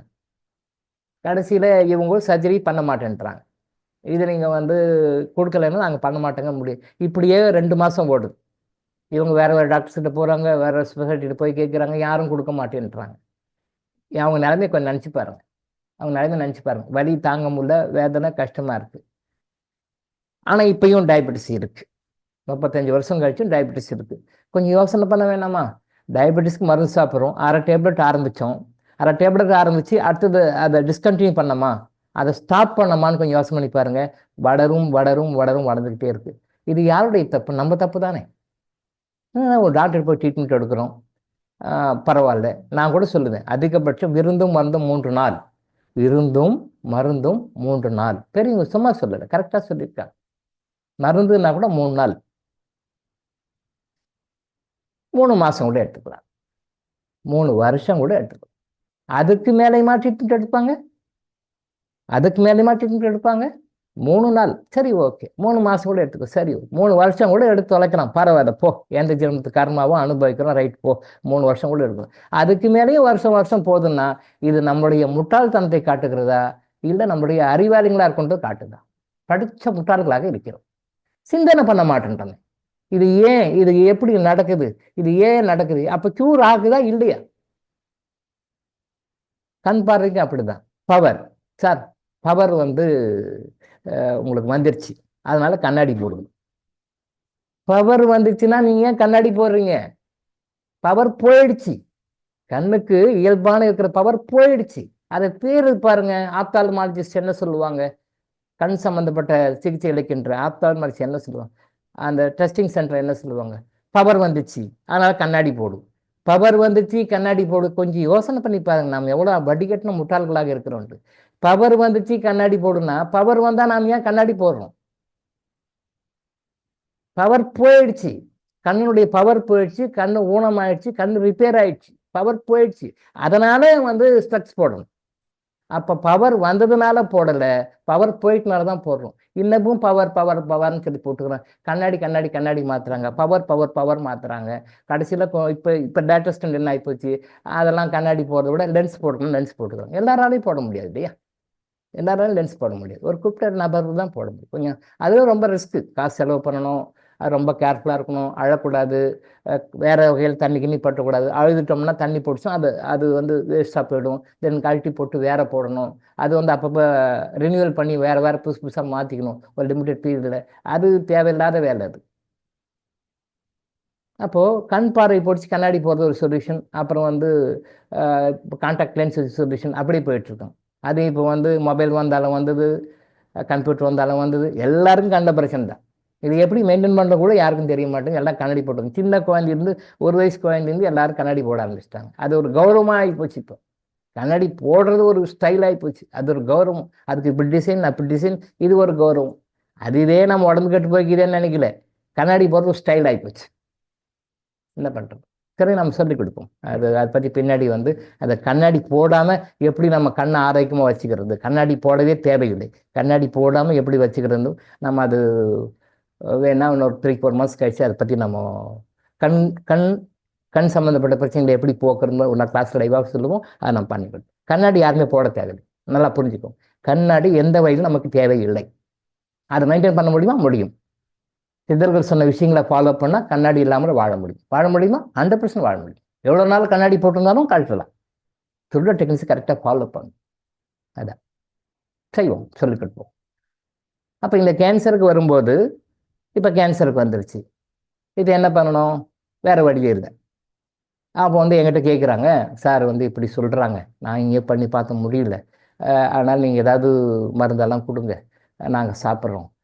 அப்போ நான் சொன்னேன், அம்மா இந்த ஸ்டேஜில் வந்து வெறும் மருந்து கொடுத்தா க்யூர் ஆகாது. மருந்து கொடுத்தா க்யூர் ஆகணும் இத்தனை வருஷம் ஆயிருக்கணுமே, மருந்து கொடுத்தா க்யூர் ஆகணும் இத்தனை வருஷம் ஆயிருக்கணுமே. அதெல்லாம் இல்லைம்மா, இந்த இறக்கட்டளைகள்லாம் இருக்குது, இந்த இறக்கட்டளைலாம் ஃபாலோ பண்ணாதாம்மா நீங்கள் சரியாக முடியும். நான் கொடுக்குற மருந்து வேஸ்ட்டு. அப்புறம் நான் பணம் கொடுத்து அது நீங்கள் மருந்து செலவு பண்ணி டாக்டர் கிட்ட போனேன், மருந்து சாப்பிட்டேன் அது ஒன்றும் குணமாகலைன்னு நினைச்சீங்கன்னா அது எனக்கு நெகட்டிவ் கர்மாவா வருமா? அந்த கர்மாவை நான் வேற அதை அனுபவிக்கணும். இல்லை அதை நியூட்ரலைஸ் பண்ணி இது எனக்கு தேவையில்லாத வேலை. நீங்கள் இறைக்கட்டுகளை ஃபாலோ பண்ணீங்களா பாருங்க. இதை கரெக்டாக ஃபாலோ பண்ணீங்கன்னா வந்து நம்ம மருந்து கொடுக்கலாம் மேடம். இல்லைன்னா அது சும்மா வேஸ்ட். நீங்கள் டைமும் ஸ்பெண்ட் பண்ண வேண்டாம், காசும் ஸ்பெண்ட் பண்ண வேண்டாம். அதனால் நீங்கள் பார்த்து சொல்லுங்க. அப்போ ஒரு கண்டிஷன் போடுறாங்க பாருங்க, டாக்டர் சார் அப்படியே நீங்கள் மருந்து கொடுத்தாலும் கூட அந்த மருந்து எனக்கு இனிப்பாக தான் இருக்கணும். பேரம்பேத்தியெல்லாம் எடுத்துட்டாங்க, 36 வருஷமா சஃபர் ஆகுறாங்க. அந்த அம்மா எனக்கு கண்டிஷன் போடுறாங்க பாருங்க, சார் நீங்கள் எந்த மருந்து கொடுத்தாலும் அது இனிப்பாக மருந்தாவே இருக்கணும், கசப்பெல்லாம் இருக்கக்கூடாது, இனிப்பாக இருந்தால் நான் சாப்பிடுவேன் டாக்டர் அப்படின்றாங்க. நான் என்ன சொல்லுங்க? அந்த இடத்துல இருந்தீங்கன்னா என்ன நீங்கள் என்ன சொல்லுவீங்க? கடவுளே அப்படின்னு நம்ம விதியை நாம் தான் வந்துக்கணும். ஒன்றும் சொல்கிறது இல்லை. 36 வருஷம் கஷ்டப்பட்டு சாக போகிற கண்டிஷனை வந்துட்டீங்க, கேன்சர் ஆப்ரேஷன் பண்ண முடியாது, நீங்கள் எடுத்துகிட்டு வாங்கன்றாங்க. 36 வருஷம் டயபெட்டிஸ் மருந்து சாப்பிட்றோம், கண்ட்ரோலுக்கு வரல. யோசனை வேணாம், என்னடா இவ்வளோ நாள் மருந்து சாப்பிட்றோம் பண்ணுறோம், கண்ட்ரோலுக்கு வரல, என்ன வாட் இஸ் த ப்ராப்ளம்? இங்கே என்ன ப்ராப்ளம்? அவங்க சொன்னாங்க டோசேஜ் இன்க்ரீஸ் பண்ணி இன்சுலின் 3 வேளை இன்சுலின் போடுறேன், இப்பயும் 3 வேளை இன்சுலின் மேலே எவ்வளோ தான் போடுறதுமா, அது கண்ட்ரோலுக்கு வரமா, நான் என்ன பண்ணுறோன்றாங்க. அப்போ கூட திங்க் பண்ணல, அப்போ கூட இலக்கிலே ஃபாலோ பண்ண. அப்படியே பார்த்தாங்க, படிச்சுட்டு சரி சார் நான் பார்க்குறேன் சார் அப்படின்னாங்க. பார்க்குறாங்களா? அது வந்து இல்லை, அது வந்து ஃபாலோ பண்ணுறேன்னு வாயில் வரல, பார்க்குறேன் சார். மருந்து வந்து இனிப்பாக கொடுப்பீங்களா? நான் எப்பவுமே இனிப்பாக தான் கொடுப்பேன், சொல்லனா கூட இனிப்பாக தான் கொடுப்பேன். கஸ்டமர் நான் கொடுக்குறது இல்லை, கஸ்டமர் யாருக்குமே கொடுக்குறது இனிப்பாக தான் மாற்றி கொடுப்பேன். சித்தர்கள் சொன்ன முறையில் அந்த மற்ற முறைகளில் கசப்பெல்லாம் இருக்கும், கசப்பு தோப்பு இருக்கும், அதெல்லாம் தெரியாத மாதிரி தான் நான் கொடுப்பேன். இருந்தாலும் அவங்க எனக்கு சொல்கிறாங்க கண்டிஷன். அப்போ பக்குவம் பாருங்க, நோய் நல்லாகணும் இல்லை, என் சகுத்துக்கு நோய் நல்லாகணும், என் சகுத்து நோய் நல்லாகணும் 100% ஆகாது. அது ஒரு கண்டிஷன் வச்சிருக்கோம், அந்த கண்டிஷன் நம்ம ஒபே பண்ணா தான் நோய் சரியாகும், இல்லைன்னா அது சரியாகாது. இப்படி தான் தர்மம் பண்ணுங்கன்னு சொன்னேன், பண்ணியிருக்கலாம், பண்ணலை. ட்ரீட்மெண்ட்டு கண்டினியூ பண்ணலை. இப்போ என்ன பண்ணுறது? ஒன்றும் பண்ணுறதுக்கு சொல்லிட்டேன். இந்த 35 வருஷம் ப்ராப்ளம் வந்தாங்க, அவங்களும் சொல்லிட்டு ஆசம் சார் நீங்கள் சொல்லி வேற எங்கன்னா பார்த்துக்க சொல்லுங்கள், நம்ம அது கேஸ் எடுக்க வேண்டாம், அது கர்ம அனுபவிக்கணும் இருக்குது, அடுத்த ஜென்ரேஷனுக்கு அது கொண்டு போகணும்னு இருக்குது, ஆனால் அதை நம்ம இன்வால்வ் பண்ணிக்க வேண்டாம், நீங்கள் சொல்லி பார்த்துக்க சொல்லுங்கன்ட்டு அந்த கேஸ் எடுக்கல, அனுப்பிச்சு விட்டேன். அதே மாதிரி தான் இப்போ இந்த அமெரிக்கா கேஸும் மனசுக்கு கஷ்டமாக இருக்குது, ரொம்ப வேதனையாக இருக்குது. இப்படிலாம் அறியாமல் இருக்கிறாங்களே, அமெரிக்காவிலேருந்து என்ன பிரயோஜனம்? டாலர்லாம் சம்பாரிச்சு என்ன பிரயோஜனம்? பணம் வச்சிருந்து என்ன பிரயோஜனம்? அட்லீஸ்ட் தன் மனைவியை கவனிக்க அந்த கணவரும் தவறிட்டார், தன்னுடைய தாயை கவனிக்க அந்த மகனும் தவறிட்டார். அவங்களுக்காக ரெக்கமெண்ட் பண்ண சொன்ன அந்த சகோதரி ஃபீல் பண்ணிருக்காங்க, அவங்க ரிலேட்டிவ், அவங்க ஃபீல் பண்ணுறாங்க, ஐயோ என்னுடைய அக்கா பொண்ணுக்கு இப்படி ஆயிடுச்சு, எங்களோட அக்கா பொண்ணுக்கு இப்படி ஆயிடுச்சு, இந்த சகோதரி தான் ஃபீல் பண்ணுறாங்க. இவங்களுக்கு இருக்கிற ஃபீலிங் கூட கணவனுக்கும் மகனுக்கும் இல்லை. என்னுடைய அக்கா பொண்ணு கஷ்டப்படுது அப்படின்னு சொல்லி ஒரு சகோதரி வேதனைப்படுறாங்க, வருத்தப்படுறாங்க, கஷ்டப்படுறாங்க. இந்த அக்கா பொண்ணு நல்லா ஆகணும் இவங்க நினைக்கிறாங்க பார்த்தியா? அப்போ அவங்களுக்கு என்ன ஆகணும்? பேஷண்ட்டுக்கு இவங்க திட்டி ஆகணும் இல்லையா? இவங்க ஃபீல் பண்ணுற ஃபீலிங், இவங்களுடைய உணர்வு, இவங்களுடைய இது கூட அந்த கட்டிய கணவனுக்கும் பெற்ற பிள்ளைக்கும் இல்லை. நம்ம என்ன பண்ண முடியும்? கர்மா. ஒன்றும் பேசுறதுக்கு அந்த அம்மாவுக்கு பேச்சு வரல, ரொம்ப மனசுக்கு ரொம்ப கஷ்டமா. அதுவும் நைட்டில் 12 மணிக்கு தான் நம்ம தூங்க போகிறோம், 12 மணிலேருந்து 3 மணி நேரம் தூங்க போகிறோம். அந்த டைம் போகும்போது போனை கொண்டு கொடுக்குறாரு, சார் லைனில் இருக்காங்க பேசுங்க சார். மனசு கேட்கல, சரி பேசு. மனசுக்கு ரொம்ப இப்போ கூட ரொம்ப மனசு வருத்தமாக இருக்குது. இப்படியெல்லாம் இருக்கிறாங்க, நம்ம என்ன பண்ணுறது? சொல்கிறோம் இதை ஃபாலோ பண்ணுங்கன்னு சொல்கிறோம். எல்லாரும் என்ன நினைக்கிறாங்க? எல்லாரும் நினைக்கிறது நான் என்ன வேணாலும் செய்வேன், ஆனால் மருந்து சாப்பிட்டா சரியாக போயிடணும், ஆப்ரேஷன் பண்ணால் சரியாக போகும். ரெண்டுமே ஆகாது, மருந்து சாப்பிட்டாலும் சரியாக போகாது, ஆப்ரேஷன் பண்ணாலும் சரியாக போகாது, என்னமே சரியாகாது. அப்படியே இருந்து இதில் இவங்களோட இதோட முடிஞ்சால் பரவாயில்ல, திருப்பி அடுத்த ஜென்மத்துக்கு இதை கேரியர் பண்ணிட்டு போவாங்க. அவங்க கிளைவன்ஸில் பார்த்தா தெரியுது, இது அடுத்த ஜென்மத்துக்கு கேரியர் பண்ணிட்டு போவாங்க. இப்போ இவங்க பிறந்து அடுத்த பிறவியில் பிறக்கும் போதே அந்த குழந்தை நோயாலேயே பிறக்கும். அடுத்த ஜென்மத்தில் இந்த லைஃப் முடிஞ்சது, ரைட், ஓகே முடிஞ்சு போச்சுன்னு இவங்க நினச்சிக்குவாங்க. பட் அடுத்த லைஃப்பில், அடுத்த பிறவியில் அவங்க பிறக்கும் போதே, குழந்தையா இருக்கும்போதே அடுத்த பிறவியில் அதை கஷ்டம் கொண்டு போவோம். இந்த லைஃப்பில் அதை இறைவன் நிறைய சான்சஸ் ஏற்கனவே 4 பிறவியில் கொடுத்துருக்காங்க. ஏற்கனவே 4 பிறவியில் அவங்க சான்சஸ் கொடுத்து இது 5ஆவது பிறவியாக வந்திருக்காங்க. இதுலேயும் விட்டுட்டாங்க, இதுலேயும் கோட்டை விட்டாங்க. ஏற்கனவே 4 கொடுத்துருக்காங்க. இறைவன் கருணை உள்ளவர், ரொம்ப ரொம்ப கருணை உள்ளவர், ரொம்ப ரொம்ப ரொம்ப கருணை உள்ளவர். அது உள்ளார்ந்து பார்த்தா தான் தெரியும். அவ்வளோ கருணை உள்ளவர் 4 ஜென்மங்களாக வாய்ப்புகள் கொடுக்குறாங்க. இந்த கர்மா இருக்குப்பா கழிச்சுக்குப்பா, கர்மா இருக்குப்பா கழிச்சுக்குப்பா, கர்மா இருக்குப்பா கழிச்சுக்குப்பா, அசைஞ்சு கொடுக்கல. 5ஆவது ஜென்மத்திலேயாவது டாக்டர் இளங்கோன்னு ஒரு ஆத்மாவுடைய கனெக்ஷன் கொடுக்குறாரு. இந்த ஜென்மத்திலையாவது இந்த டாக்டர் இளங்கோவை பயன்படுத்திக்கமா, இதுலேருந்து வெளியே வந்துருமா, இதோட ஃபுல் ஸ்டாப் வச்சிருமா, கமா போட வேண்டாம், ஃபுல் ஸ்டாப் வச்சிருமா, அந்த வாய்ப்பை கொடுத்தாலும் கூட அவங்க கர்மா ரொம்ப ஸ்ட்ராங்காக இருக்கு, விட்டுட்டாங்க. இது அடுத்த ஜென்மத்தை கேரியர் பண்ணி கொண்டு போகிறாங்க. என்ன பண்ண முடியும்? டாக்டர் இளங்கோவை பயன்படுத்திக்க முடியல அப்படின்னா உனக்கு இதை விட அடுத்த ஒரு உயர்நிலை ஆத்மாவை அடுத்த பிறகு யாராவது கொடுப்பாங்க, இறைவன் கொடுப்பாரு. அப்போ அதுலையாவது பயன்படுத்திக்குவாங்களா அப்படின்றது அது அவங்க தான் பார்க்கணும். அதுக்கு மேலே ப்ளே வந்து பார்க்க டைம் இல்லை. நான் சரி டைம் ஆச்சு, நான் போயிட்டேன், அதை விட்டுட்டேன். அடுத்த ஜென்மத்துக்கு அதை கேரியர் பண்ணி கொண்டு போவாங்க. அது சின்ன வயசுலேயே அந்த அம்மா கஷ்டப்படுவாங்க. இதுதான் நம்ம அந்த வாழ்க்கையினுடைய ஒரு விஷயமா இருக்கு. இதை புரிஞ்சுக்கணும். இந்த ஜென்மத்திலே தயவு செஞ்சு எல்லாருமே இந்த லைஃப்லேயே இதையெல்லாம் ஒரு புதுசாக பற்றி முடிக்கணும்னு எய்ம் வைங்க. அப்போ தான் நீங்கள் ஓரளவுக்காவது அடுத்த பிறகுலையாவது போய் அதை க்ளோஸ் பண்ண முடியும். பார்த்துக்கலாம் அப்படின்னா அது பல ஜென்மங்கள் தழுவி போயிடும், 10, 100, 1000 கூட போயிடும். அப்படி பண்ணாதீங்க, தவறு. கேன்சர் அப்படி சாதமாக எடுத்துக்காதீங்க. எல்லா வியாதிகளும் ஒரு காரணம் இருக்கு. எல்லாமே due to our past life karma. அந்த கர்மாவை சரி பண்ணு. நேற்று ஒரு சகோதரர் நிறைய கொஸ்டின் கொடுத்தாரு. இந்த வக்கீலுங்கெல்லாம் வச்சிருப்பாங்க பார்த்தீங்களா, கேஸ் கட்டு, அந்த மாதிரி ஏதோ பேப்பர் எடுத்தேன், ஏகப்பட்ட கொஸ்டின் கேட்டார். நிறைய கொஸ்டின்ஸ் இருக்கு. அதில் ஒரு கொஸ்டின் நீங்கள் பேர் வைக்கிறத பற்றி பேசுனீங்க டாக்டர். நேற்று நான் பேசணும் இல்லையா, குழந்தைகளுக்கு நாமகரணம் பேர் வைக்கும்போது அதை பற்றி நிறைய ரீசர்ச் பண்ணிக்கிறார். அவர் பிஹெச்டியே பண்ணியிருக்கிறாருன்னு நினைக்கிறேன். அந்த விஷயத்தில் நிறைய விஷயங்களை ரீசர்ச் பண்ணிக்கிறார். குழந்தைக்கு பேர் வைக்கிறத பற்றி அவர் ஒரு பிஹெச்டியே பண்ணியிருக்கலாம்.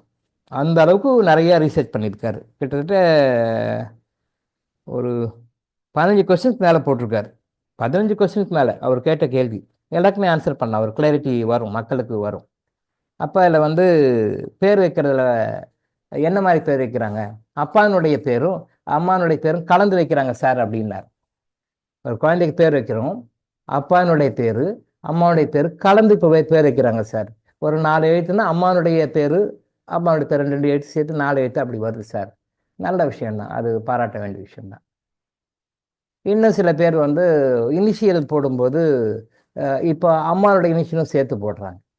அம்மாவுடைய இனிஷியல் இப்போ ரீசெண்டாக அம்மாவுடைய இனிஷியலும் சேர்த்து போடுறாங்க. அப்பானுடைய இனிஷியல் மட்டும்தான் அம்மாவுடைய இனிஷியலும் சேர்த்து போடுறாங்க. அது ஒரு மக்கள்கிட்ட ஒரு மாற்றம் வந்திருக்கு. அம்மாவுடைய இனிஷியலை சேர்த்து போட்டுக்கிறனாலையோ இல்லை பெற்றவங்களுடைய இனிஷியலை அந்த பேரை போட்டு வச்சுனாலேயோ ஆக போகிறது ஒன்றுமே இல்லை. தெரியல ஏன் பேர் வைக்கணும். பேர் ஏன் வைக்கணும்னா நம்ம இந்த பிரபஞ்சத்தை இருக்கும்போது ஐடென்டிஃபை பண்ணுறதுக்காக ஒரு பேர் வச்சாங்க. இந்த பேரை பற்றி பேசினாலே ஒரு 2-3 நாள் ஓடும் போடுது. பட் இருந்தாலும் பேசுவோம். நிறைய கொஸ்டின் கேட்டு reasonable question, valid question sir. இந்த கொஸ்டின் யார்கிட்டையும் ஆன்சரும் கிடைக்காது. அதை நாம தான் சொல்லி நம்மளை தவிர எங்கே போனாலும் கிடைக்காது. சரி சொல்லுவோம். இந்த பேர் வைக்கிறது அப்படின்னும் போது இந்த பிறவியில் இந்த லைஃப்பில் அவங்க இருக்கிறதுக்கு உண்டான ஒரு விஷயம், அவங்கள கூப்பிடுறது மற்றது எல்லாமே இந்த லைஃப்பில் நடக்கும். அந்த பேருனுடைய வைப்ரேஷன் இருக்கு இல்லையா, ப்ளஸ் இருக்கும் மைனஸ் இருக்கும். இந்த ப்ளஸ்ஸு மைனஸு எல்லாமே அவங்க லைஃப்பில் ஒர்க் ஆகும். அந்த பேர் வைக்கும்போது நட்சத்திரத்தில் வச்சு அதை போகும்போது நம்ம இந்த பிறவியில் எதுக்காக வந்திருக்கிறோமோ அதை டியூனப் பண்ணி கொண்டு போகும். நம்ம ஏற்கனவே சொல்லியிருப்போம், டியூனப் பண்ணி கொண்டு போகும். நீங்கள் வேறு நட்சத்திரத்தில் வேறு மாதிரி வேறு பேரில் மாடர்னாக இந்த நடிகர் பேர், இந்த அரசியல்வாதி பேர், இவர் பேர், அவர் பேர்னு வைக்கும்பொழுது அது என்ன ஆகுன்னா கொலாப்ஸ் ஆகும். மத்தியில் உங்களோட அந்த ஜேர்னியை பாதிக்கும். ஃபார் எக்ஸாம்பிள், இப்போ தருமபுரியிலிருந்து சென்னை வரணும். நான் தருமபுரிக்காரன்றனால அந்த ரூட்டு எனக்கு நல்லா தெரியும், அதனால நான் சொல்கிறேன். இப்போ தருமபுரியிலேருந்து நான் சென்னை வரணும், இல்லை சென்னையிலேருந்து தருமபுரி போகணும். தருமபுரியிலேருந்து சென்னை வரணும்னு வச்சுக்கோங்களேன். தருமபுரியில் கிளம்புறோம், தென் அப்படியே என்ஹெச்சை பிடிச்சி வந்தோம்னா கிருஷ்ணகிரி வரணும். காவேரிப்பட்டினம் ஒரு ஊர் வரும், தென் கிருஷ்ணகிரி வரும். தென் கிருஷ்ணகிரிலேருந்து அப்படி இப்படி திரும்பி வந்தோம் அப்படின்னா பர்கூர் வரும், நாட்டம்பள்ளி, அப்புறம் வாணியம்பாடி, ஆம்பூர், வேலூர். அது என்ன, அதுக்கு பிறகு ஒரு காவேரி பார்க்கணுன்னு ஊர் வரும். தென் அப்புறம் காஞ்சியினுடைய டச் வரும், அது வரும். ஸ்ரீபெரும்புதூர் வரும், சென்னை வரும். This is the way, shortcut route. தருமபுரியில் ஆரம்பிச்சோம்னா சென்னையில் நிற்கிறதுக்கு இப்படி ரூட். இப்போ நான் சென்னை போனோம், தருமபுரியில் கிளம்புறேன். தருமபுரியில் கிளம்பும்போது என்ன பண்ணுறேன், அப்படியே வரேன்னா காவேரிப்பட்டினம்னு ஒரு ஊர் வரும், அங்கே இறங்க வேண்டியது. நான் சென்னை வரதுக்கு லேட் ஆகும். அப்படி இல்லையா, அடுத்த ஊர் கிருஷ்ணகிரி வரும், அங்கே இறங்க வேண்டியது. அப்புறம் அடுத்தது பர்கூர் வரும், அங்கே இறங்க வேண்டியது. அப்போ பர்கூருக்கு அடுத்து அப்படி நாட்டம்பள்ளி ஊர் வரும், அங்கே இறங்க வேண்டியது. அப்புறம் வாணியம்பாடி வரும், அங்கே இறங்க வேண்டியது. அப்புறம் ஆம்பூர் வரும், இறங்கிறது. அப்புறம் வேலூர் வரும் இறங்கிக்கிறது, அப்புறம் காவேரி பாக்கம் வரும் இறங்கிக்கிறது, அப்புறம் ஸ்ரீபெரும்புதூர் வரும் இறங்கிக்கிறது. இப்படியே சென்னைக்கு வந்து எப்போ சேர்றது? அங்கங்கே ஊரில் இறங்கிக்குவோம். இன்னும் சென்னை வரல, சென்னை வரல, சென்னை வரலன்னா எப்படி வரும்? போகும்போது எந்த ஊர் போகணுமோ அந்த டெஸ்டினேஷன் கரெக்டாக கார் எடுத்து அங்கே தான் போய் நிற்கணும். அந்தந்த ஊரில் அந்த ஊர் வந்துருச்சுப்பா, மக்கள் இருக்காங்க, அப்படி இறங்கிக்கிறது. ஊர் வந்துச்சுப்பா, மக்கள் இருக்காங்க, அப்படி இறங்கிட்டாங்க. எந்த காலம் சென்னை வர்றது? வர மாட்டோம். அதே மாதிரி நம்ம பேர் வைக்கும்போது நம்ம ராசிக்கு உண்டான, நம்ம நட்சத்திரத்துக்கு உண்டான பேரை கரெக்டாக வைக்கும்போது நம்ம அந்த குயிக்காக நம்ம அந்த ஜேர்னியை நெகட்டிவ் தாட்ஸு, நெகட்டிவ் எனர்ஜி எல்லாம் ரொம்ப குயிக்காக டிசால்வ் பண்ணிட்டு பாசிட்டிவ் எனர்ஜி கொண்டு வந்து சீக்கிரம் வந்துடும். அதுக்காக தான் அந்த காலத்தில் பேர் இப்படி வைக்கணும்னு சொன்னாங்க. இப்போ வேற வேற பேர் வைக்கும்போது என்ன நடக்கும் அப்படின்னு சொல்லி சொன்னால், வேற வேற பேர் வைக்கும்போது அந்த பேருக்கு உண்டான எனர்ஜி வந்து குறுக்க வரும். அப்போ குறுக்க வரும்போது நீங்கள் போகிற அந்த டிஸ்டன்ஸில் வந்து டிஸ்டர்பன்ஸாக வந்து அந்த ஊரில் இறங்கிக்குவீங்க. அதனால தான் அந்த ஊரில் அந்த பேர் கரெக்டாக வைக்கணும்னு சொல்கிற காரணம் என்ன? இதெல்லாம் அவாய்ட் பண்ணுறதுக்காக தான் பேர் வைக்கணும். அந்த பேர் வைக்கும் பொழுது அப்பா அம்மா பேர் வைப்பாங்க, தப்பு இல்லை, அது நான் தப்பு சொல்ல வரல. அப்பா அம்மா பேர் வைக்கிறோம், அப்பா அம்மா பேர் வைக்க தப்பு இல்லை. அப்பானுடைய எனர்ஜி எவ்வளோ இருக்குது, கர்மா எவ்வளோ இருக்குது, அம்மாவுடைய கர்மா எவ்வளோ இருக்குது, அந்த கர்மா உங்கள் பேரில் வேலை செய்யும், உங்கள் பேரில் வேலை செய்யும். அப்பானுடைய பேர் அம்மாவுடைய பேர் வைக்க தப்பு இல்லை, நல்ல விஷயம்தான். ஆனால் அப்பானுடைய நெகட்டிவ் கர்மா பாசிட்டிவ் கர்மா என்ன, அம்மானுடைய நெகட்டிவ் கர்மா பாசிட்டிவ் கர்மா என்னன்னு அந்த வைப்ரேஷன் அது வைக்கும்பொழுது அவங்க கஷ்டப்பட்டுருந்தாங்க அப்படின்னா அந்த அந்த கஷ்டங்கள் உங்களுக்கு டிரான்ஸ்ஃபர் ஆகும். அதை அவாய்ட் பண்ணலாம். அதை நீங்கள் வச்சிங்கன்னா அவங்க பட்ட கஷ்டங்கள் நீங்களும் பண்ணுற மாதிரி லைஃப்பில் வரும். இது நான் நிறைய கேஸ் டாக்குமெண்ட் பண்ணியிருக்கேன்.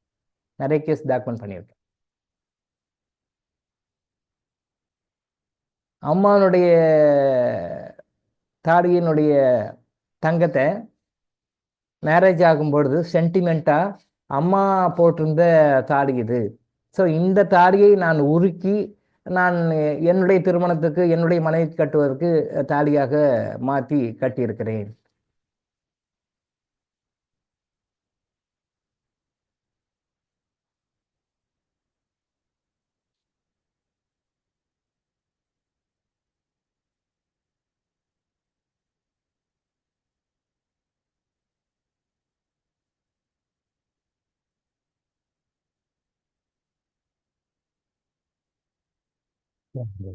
கிளாஸ் போய்ட்டு சைலண்டாக ரொம்ப பேச வேண்டாம், கொஞ்சம் சொல்லுங்கள்.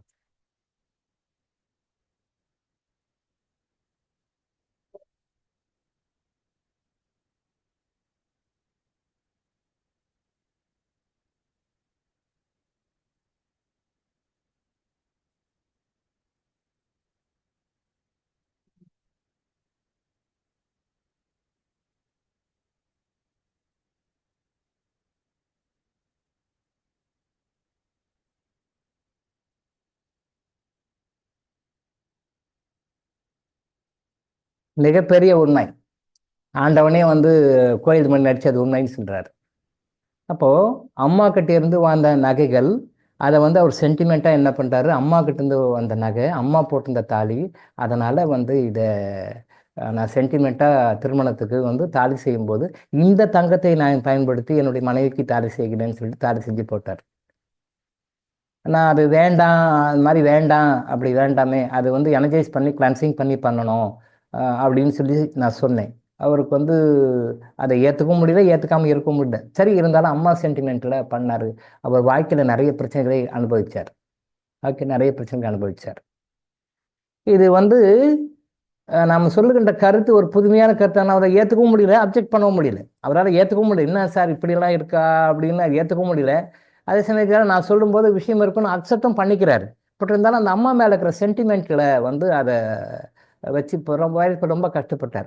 அப்போது ஒரு காலகட்டத்தில் சார் நீங்கள் சொன்னீங்க சார், ஆனால் அதுக்கு பிறகு இப்போ நானும் என்னோடய மனைவியும் ரொம்ப கஷ்டப்படுறோம் சார், இதுக்கு ஏதாவது ரெமெடி பண்ணி விடுங்க சார், நீங்கள் சொன்னது கரெக்டு தான் சார், ஆனால் தெரியாமல் பண்ணிட்டேன் நான் அப்படின்னு சொல்லி சொன்னார். அப்புறம் அதுக்கு பிறகு வேறு சில ரெமெடிஸ் எல்லாம் பண்ணி அப்புறம் அவரை ஃப்ரீ பண்ணி விட்டோம்.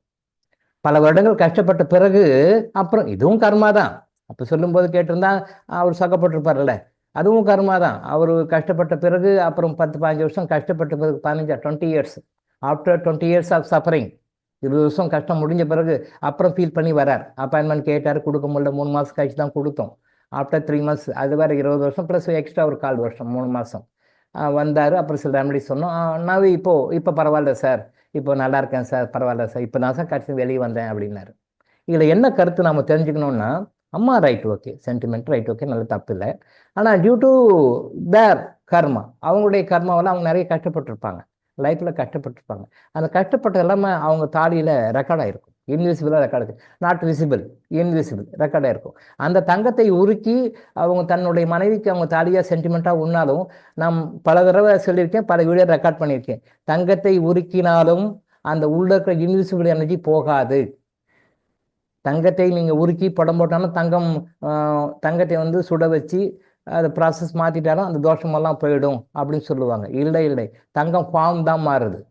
தங்கம் ஃபார்ம் அது ஒரு ஃபார்மில் இருக்கும், இது ஒரு ஃபார்ம், டிசைன் ஃபார்ம் தான் மாறும்போடைய தங்கத்தை உருக்கினாலும் அதை ரெக்கார்டான அந்த இன்விசிபிள் நெகட்டிவ் எனர்ஜி கண்டிப்பாக இருக்கும், டெஃபினட்டாக இருக்கும்.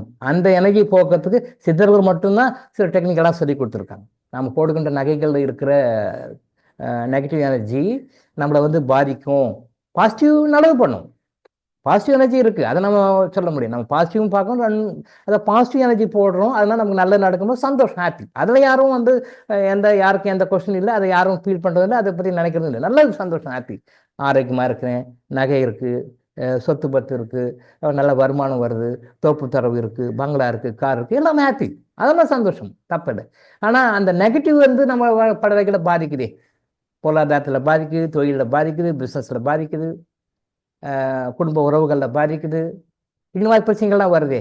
இந்த பிரச்சனைகள் வரும்போது அது காரணமாக இருக்கின்றது அப்படின்றது தான் நம்ம இதில் சென்டிமெண்ட்டாக தெரிஞ்சுக்கிற விஷயம். வந்து அதை சென்டிமெண்ட்டில் வந்து மிஸ் பண்ணிடுறாங்க, விட்டுறோம்.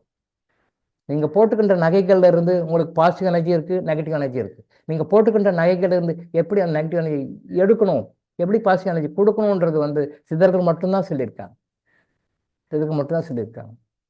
அது சித்தா ஆயுர்வேத டாக்டர்ஸ்க்கெல்லாம் கூட தெரியாது. அது ரொம்ப டீப்பாக ரீசர்ச் மைண்டில் உள்ளே போனதான் தெரியும். இப்போ என்ன மாதிரி அது என்ன, ஏன், எதுக்கு, என்ன அப்படின்னு சொல்லி தேடுதல் இருக்கணும், சித்தருடைய ஆசீர்வாதமும் இருக்கணும், பெரியவங்களுடைய ஆசீர்வாதமும் இருக்கணும். அதெல்லாம் இருந்தால் தான் இந்த அளவுக்கு டைவர்ட்சி டீப்பாக உள்ளே போக முடியும். சாதாரண மேல்மட்டமாக இதை நான் படித்தேன், பேஷண்ட்ஸை பார்த்தேன், பணம் வாங்கினேன், ட்ரீட்மெண்ட் கொடுத்தேன், பேமெண்ட் வாங்கினேன் அப்படின்னு போயிட்டோம்னா அது வேறையா மாறிடும். அப்படி இல்லை, அது உள்ளே போகணும். நாம் போடுகின்ற நகைகள் நம்மளுக்கு பிரச்சனைகளை கொடுக்கின்றன, துன்பங்களை கொடுக்கின்றன, தீமைகளை கொடுக்கின்றன, நன்மைகளையும் கொடுக்கின்றன. நம்ம அதை பற்றி நன்மைகளை பற்றி நாம் ஏன் பேசணும்னா அது ஹாப்பி. இது ஏன் சஃபர் ஆகுறோன்றது தான். அப்போது 20 வருடம் சஃபர் ஆகி அதுக்கு மேலே 3 மாதம் கழிச்சு தான் அப்பாயின்மெண்ட் என்னால் கொடுக்க முடியுது. அப்புறம் தான் வந்தார், சில ரெமெடிஸ் எல்லாம் பண்ண சரியாக போச்சு. அந்த நகைகள் இருக்கிறதெல்லாம் பண்ணும். நல்லா புரிஞ்சுக்கோங்க, நகைகளை அந்த புடம் போடுவதனால் தூய்மை அடையுது அப்படின்னா அதுக்குற எக்ஸ்டர்னல் மேட்டர்ஸ், அந்த அழுக்கு இருக்கும், வேர்வை இருக்கும், இந்த மாதிரி விஷயங்கள் தான் கிளீன் ஆக முடியும். இன்டர்னலாக உள்ள அந்த இன்விசிபிளாக இருக்கின்ற அந்த தோஷங்கள் அப்படியே இருக்கும். அந்த லைஃப்பில் அந்த அம்மா என்ன வாழ்க்கையில் கஷ்டப்பட்டாங்களோ, அந்த வாழ்க்கையில் இவருடைய அம்மா என்ன கஷ்டப்பட்டாங்களோ அதே கஷ்டங்களை அப்படியே இவர் கட்டிய மனைவி மருமகளாக கஷ்டப்படுறாங்க. நல்லா புரிஞ்சுக்கோங்க, அம்மா லைஃப்பில் என்னெல்லாம் கஷ்டப்பட்டாங்களோ அதே அப்படியே மாறாமல் இவருடைய மனைவி கஷ்டப்படுறாங்க.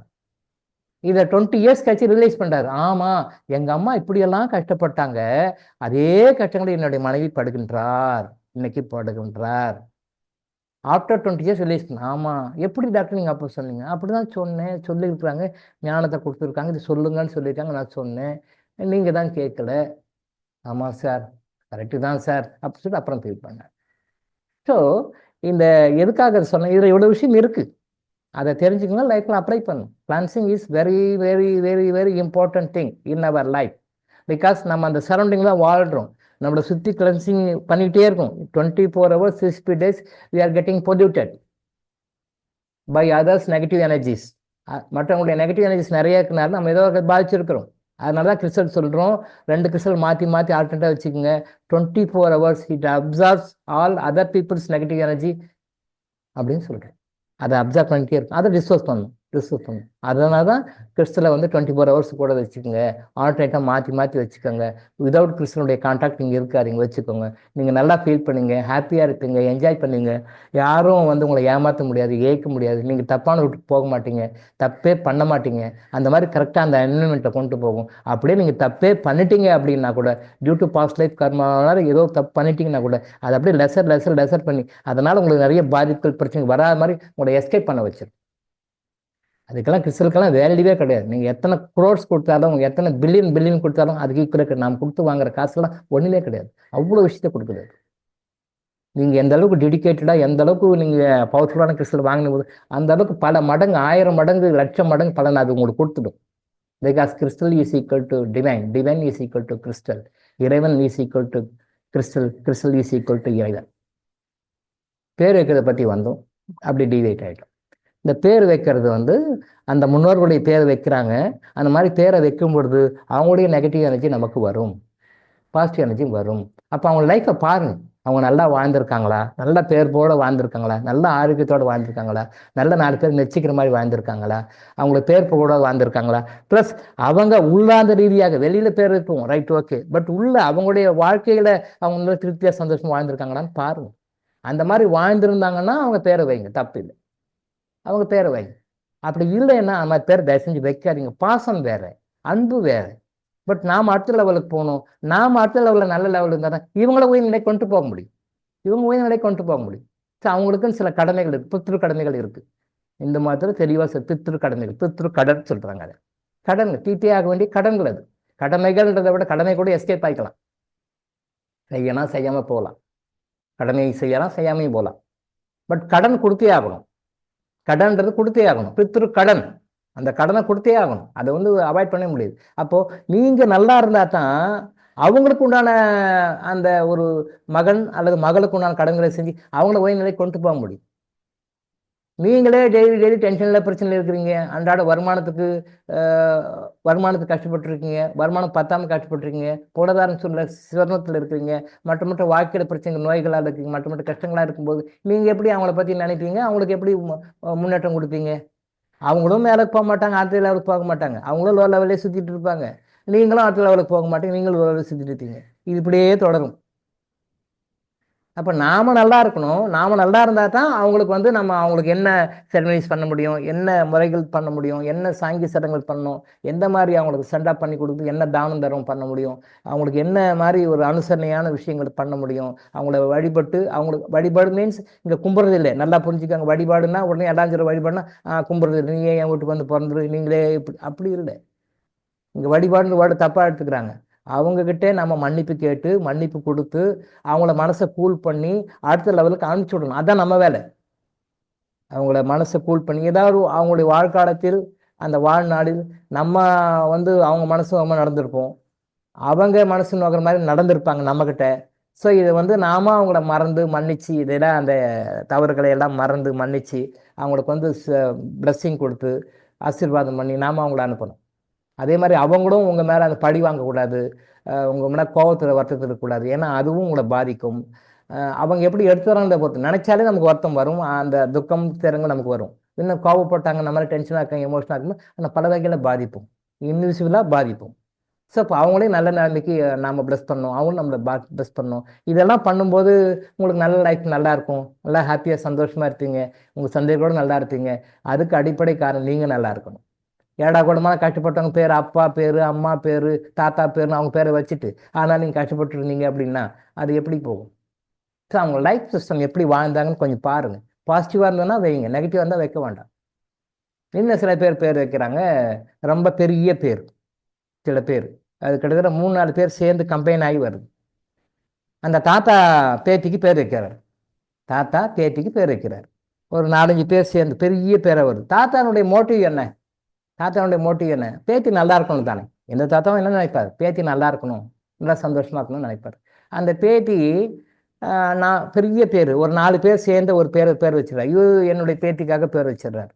நல்லா பாருங்கள், இந்த பேரை சொல்லும்பொழுது எப்படி அந்த எனர்ஜி வரும் அப்படின்னா, இந்த பேரை சொல்லிடுறோம், அவங்க ஸ்கூலில் ரெக்கார்ட் பண்ணிக்குவாங்க. அப்போ கேட்பாங்க ஸ்கூலில், என்ன இவ்வளோ பெரிய பேராக இருக்குது? இல்லைங்க, நாங்கள் சென்டிமெண்ட்டாக வச்சுருக்கோம், போடுங்க அப்படின்னு. அங்கே நெகட்டிவ் தத்துவம் அங்கேயே ஆரம்பிக்கும் பாருங்க. அங்கேயே என்ன இவ்வளோ பெரிய பேரை வச்சுக்கிறாரு, இவ்வளோ பெரிய பேரை எழுதணுமா? ஏன்னா 4 பேருடைய பேர் சேர்த்து ஒரே பேரா வச்சிருக்காரு பேத்திக்கு தாத்தா. 4 பேருடைய பேர், இத்தனை பெரிய பேரை வைக்கணுமா? அவர் வெளியே கேட்பாரு, கேட்கலாம், மனசு நினைப்பாரு, என்னடா இது இவ்வளோ பெரிய பேரா வைக்கணும். சரி ஓகே, போடுங்க, என்ட்ரி போடுங்க. இப்போ இந்த ஸ்கூலில் அட்டண்டன்ஸ் போடும்போது ஒரு வருஷமும் ப்ரொமோஷன் கொடுக்கும்போது அவங்க பேப்பர் எவாலுவேஷன் பண்ணும்போது அந்த குழந்தை ஃபர்ஸ்ட் ஸ்டாண்டர்ட் இருந்து ப்ரீகேஜி இருந்தால் கூட வச்சுக்கோம். ஒரு நிகழ்வுகளையும் அந்த பேரை வச்சு தான் இருக்கும். அந்த பேரை படிக்கும்போது ஒருத்தர் நினைப்பாங்க, ஒரு நெகட்டிவ் எனர்ஜியை கொடுப்பாங்க, அவங்களுடைய அறியாமல் நெகட்டிவ் எனர்ஜி வரும். சர்டிஃபிகேட்டில் போடும்போது இவ்வளோ பெரிய பேரா, அட்டண்டன்ஸ் எடுக்கும்போது இவ்வளோ பெரிய பேரா. அப்போ அது படித்து முடிச்சுட்டு ஒரு ஜாபுக்கு போகிறாங்க. ஜாபுக்கு போகும்போதும் இவ்வளோ பெரிய பேரா, கூப்பிடும் போதெல்லாம் இவ்வளோ பெரிய பேரா, இவ்வளோ பெரிய பேர், இவ்வளோ பெரிய பேரா, இவ்வளோ பேர், என்னடா இது இவ்வளோ பெரிய பேர் வச்சுக்கிறாங்கன்னு எல்லாருக்கிட்டையுமே அந்த நெகட்டிவ் எனர்ஜி தாட்பாம் வரும். அந்த தாட்பாம் எப்பெல்லாம் நினைக்கிறாங்களோ அவங்க எந்த இடத்துல இருந்தாலும் அந்த பேரை படிக்கும் பொழுதே நேராக அங்கே போயிடும், அந்த அவங்களுடைய சொல்லத்துக்கு போயிடும், அவங்க ஆறாவுக்கு போயிடும். அப்போ இங்கே என்ன போகிறது? சலிப்புணர்வு போகிறது. சலிப்புணர்வு, என்னடா அது இவ்வளோ பெரிய பேர் வச்சுக்கிறாங்க, என்னையா அது அப்படின்னு நினச்சிப்பாங்க இல்லையா? இந்த சலிப்புணர்வு ரெக்கார்ட் ஆகும். இப்போ ஒரு மார்க் ஷீட்டு டைப் பண்ணுறாங்க, எஸ்எஸ்எல்சி படிக்கும்பொழுதோ அல்ல +2 படிக்கும்போதோ மார்க் ஷீட் டைப் பண்ண, ஆனால் டைப்பிஸ்ட் என்ன நினைப்பாரு, கம்ப்யூட்டர் டைப் பண்ணுவாங்க, மார்க் ஷீட் கொடுக்கும்போது அந்த ட்ரான்ஸ்ஃபர் டிசி கொடுக்கும்போது டைப் பண்ணுவாங்க. அது எழுதும்போது டைப் பண்ணும்போது கூட என்ன பண்ணுவாங்க, இவ்வளோ பெரிய பேரா, ஏன் இவ்வளோ பெரிய பேர் வச்சுக்கிறாங்க அப்படின்னு நினச்சிக்கிட்டு அவன் அடிப்பான். மார்க் ஷீட், கம்ப்யூட்டரைஸ் மார்க் ஷீட்டில் கூட இன்புட் கொடுக்கும்போது பேர் எடுப்பாங்க இல்லையா, அவன் பேர் அடிப்பான் இல்லையா, எல்லாரும் 4 எழுத்து 5 எழுத்து, இவங்க மட்டும் 25 26 எழுத்து எல்லாம் போட்டு இவ்வளோ பெரிய பேரா அப்படின்னு அவன் நினைக்கும் போது அவன்கிட்ட நெகட்டிவ் தாக்கம் உள்ள போகும். சலிப்புணர்வு, ஒரு ஆச்சரியமான சலிப்புணர்வு தான் போகும். என்னடா இவ்வளோ பெரிய பேர் வச்சுக்கிறாங்க. இந்த தாட்பாம் இது வரைக்கும் அவங்க இப்போ +2 படிக்கிறாங்கன்னு வச்சுக்கோங்க, அல்ல காலேஜ் படிக்கணும்னு வச்சுங்க, எத்தனை பேர் வாய் வழியாக அந்த பேர் வந்திருக்கும், எத்தனை பேர் எத்தனை முறை அந்த பேரை டீல் பண்ணியிருப்பாங்க. இந்த டீல் பண்ணி நாங்கள் சலிப்புணர்வு அவங்க ஆறால போய் உட்காந்து வாழ்க்கையில் அந்த மாதிரி சலிப்புணர்வை, அந்த மாதிரி ஒரு பிரச்சனையை எதிர்கொள்ளக்கூடிய சூழ்நிலையை அந்த பேர் உருவாக்கும். தாத்தாவுடைய நோக்கம் என்ன? பேத்தி நல்லா இருக்கணும்னு வைக்கிறார். இந்த நோக்கம் கரெக்ட். ஆனால் அந்த எண்ட் ரிசல்ட் என்ன? எல்லா மக்கள்கிட்டையும் தாத்தா மட்டுமே கூப்பிட்டுருக்க போகிறது இல்லையே. தாத்தா அன்னைக்கு குழந்தைய செல்லமாக எடுத்து பெருசிட்டார். அப்போ அதுக்கு பிறகு வாழ்க்கையில தாத்தா மாதிரி எத்தனையோ ஆயிரக்கணக்கான நபர்களை அந்த பேர் சந்திக்கும். அந்த பேர் சந்திக்கும் பொழுது அந்த பேருடைய வைப்ரேஷன் அந்த குழந்தையினுடைய, அந்த பெண் குழந்தையினுடைய ஆறாவில் போயிட்டு நெகட்டிவ் எனர்ஜியாக உட்காரும், அந்த குழந்தை சஃபர் ஆகும். இப்போ நல்லா நோட் பண்ணிக்கோங்க, இங்கே தாத்தா வைக்கிறது பேத்தி நல்லா வரணும்னு வைக்கிறாரு, ஆனால் எண்ட் ரிசல்ட் என்ன வருது? அது நிறைய நெகட்டிவ் எனர்ஜி வாங்கி சஃபர் ஆகும். இதான் இப்படிதான் பேர் வைக்கிறது. நிறைய பேர் தப்பு பண்றாங்க. பேர் சும்மா சிம்பிளா சின்ன பேரை வைங்க. அப்பா அம்மா பேர் வைக்கிறது பெருசு இல்லை, அப்பா அம்மா பேரை சேர்த்து வைக்கிறது பெருசு இல்லை. அந்த அப்பா அம்மாவை நீங்க எப்படி வச்சுக்கிட்டீங்கன்னு தான் முக்கியம். அந்த அப்பா அம்மாவை அப்பா பேர் வைக்கிறேன், அம்மா பேர் வைக்கிறேன், என் பேரனுக்கு என் மகனுக்கு வைக்கிறீங்க, ரைட், ஓகே. நீங்க அப்பா அம்மாவை எப்படி பார்த்துக்கிட்டீங்க? கடைசி வரைக்கும் அப்பா அம்மாவை நல்லா பார்த்துக்கிட்டீங்களா? நல்லா வச்சுக்கிட்டீங்களா? மனசு நோக்காமல் வச்சுட்டீங்களா? மனசு கஷ்டப்படாமல் வச்சுட்டீங்களா? அதை பாருங்க. நீங்கள் பார்க்க வேண்டியது அதை தான். நீங்கள் அதை விட்டுட வேண்டியது. அதை விட்டு பிள்ளைக்கு பேர் வைக்கிறதுல அப்பா பேர் அம்மா பேரை வச்சு என்ன பிடிக்கும்? மரியாதை மனசில் இருந்தால் போதும், அன்பு மனசில் இருந்தால் போதும். அதை நீங்கள் அன்பு அங்கே காட்டுங்க. அதை எடுத்து பார்த்தோன்னா அது உள்ள வேற மாதிரி இருக்கும். அத்திப்படம் பார்த்தா நல்லா இருக்கு, புட்டு பார்த்தா உள்ள சொத்தைன்னுவாங்க. அத்திப்படம் பார்க்க நல்லா இருக்கு, அது புட்டு பார்த்தீங்கன்னு வச்சுங்க உள்ள சொத்தையாக இருக்கும் அப்படி சொல்லுவாங்க. அதே மாதிரி தான் அது உள்ள நம்ம நோண்ட ஆரம்பிச்சா வச்சுங்க அது வேற மாதிரி இருக்கும். அதனால பெத்தவங்களுக்கு மரியாதை கொடுங்க. அவங்க பிடிச்சவங்களோ பிடிக்காதவங்களோ இந்த பூமிக்கு அவங்க வரத்துக்கு ஒரு காரணமா இருக்கிறாங்க. இந்த பூமிக்கு வரத்துக்கு அவங்க பெரிய காரணமா இருக்காங்க.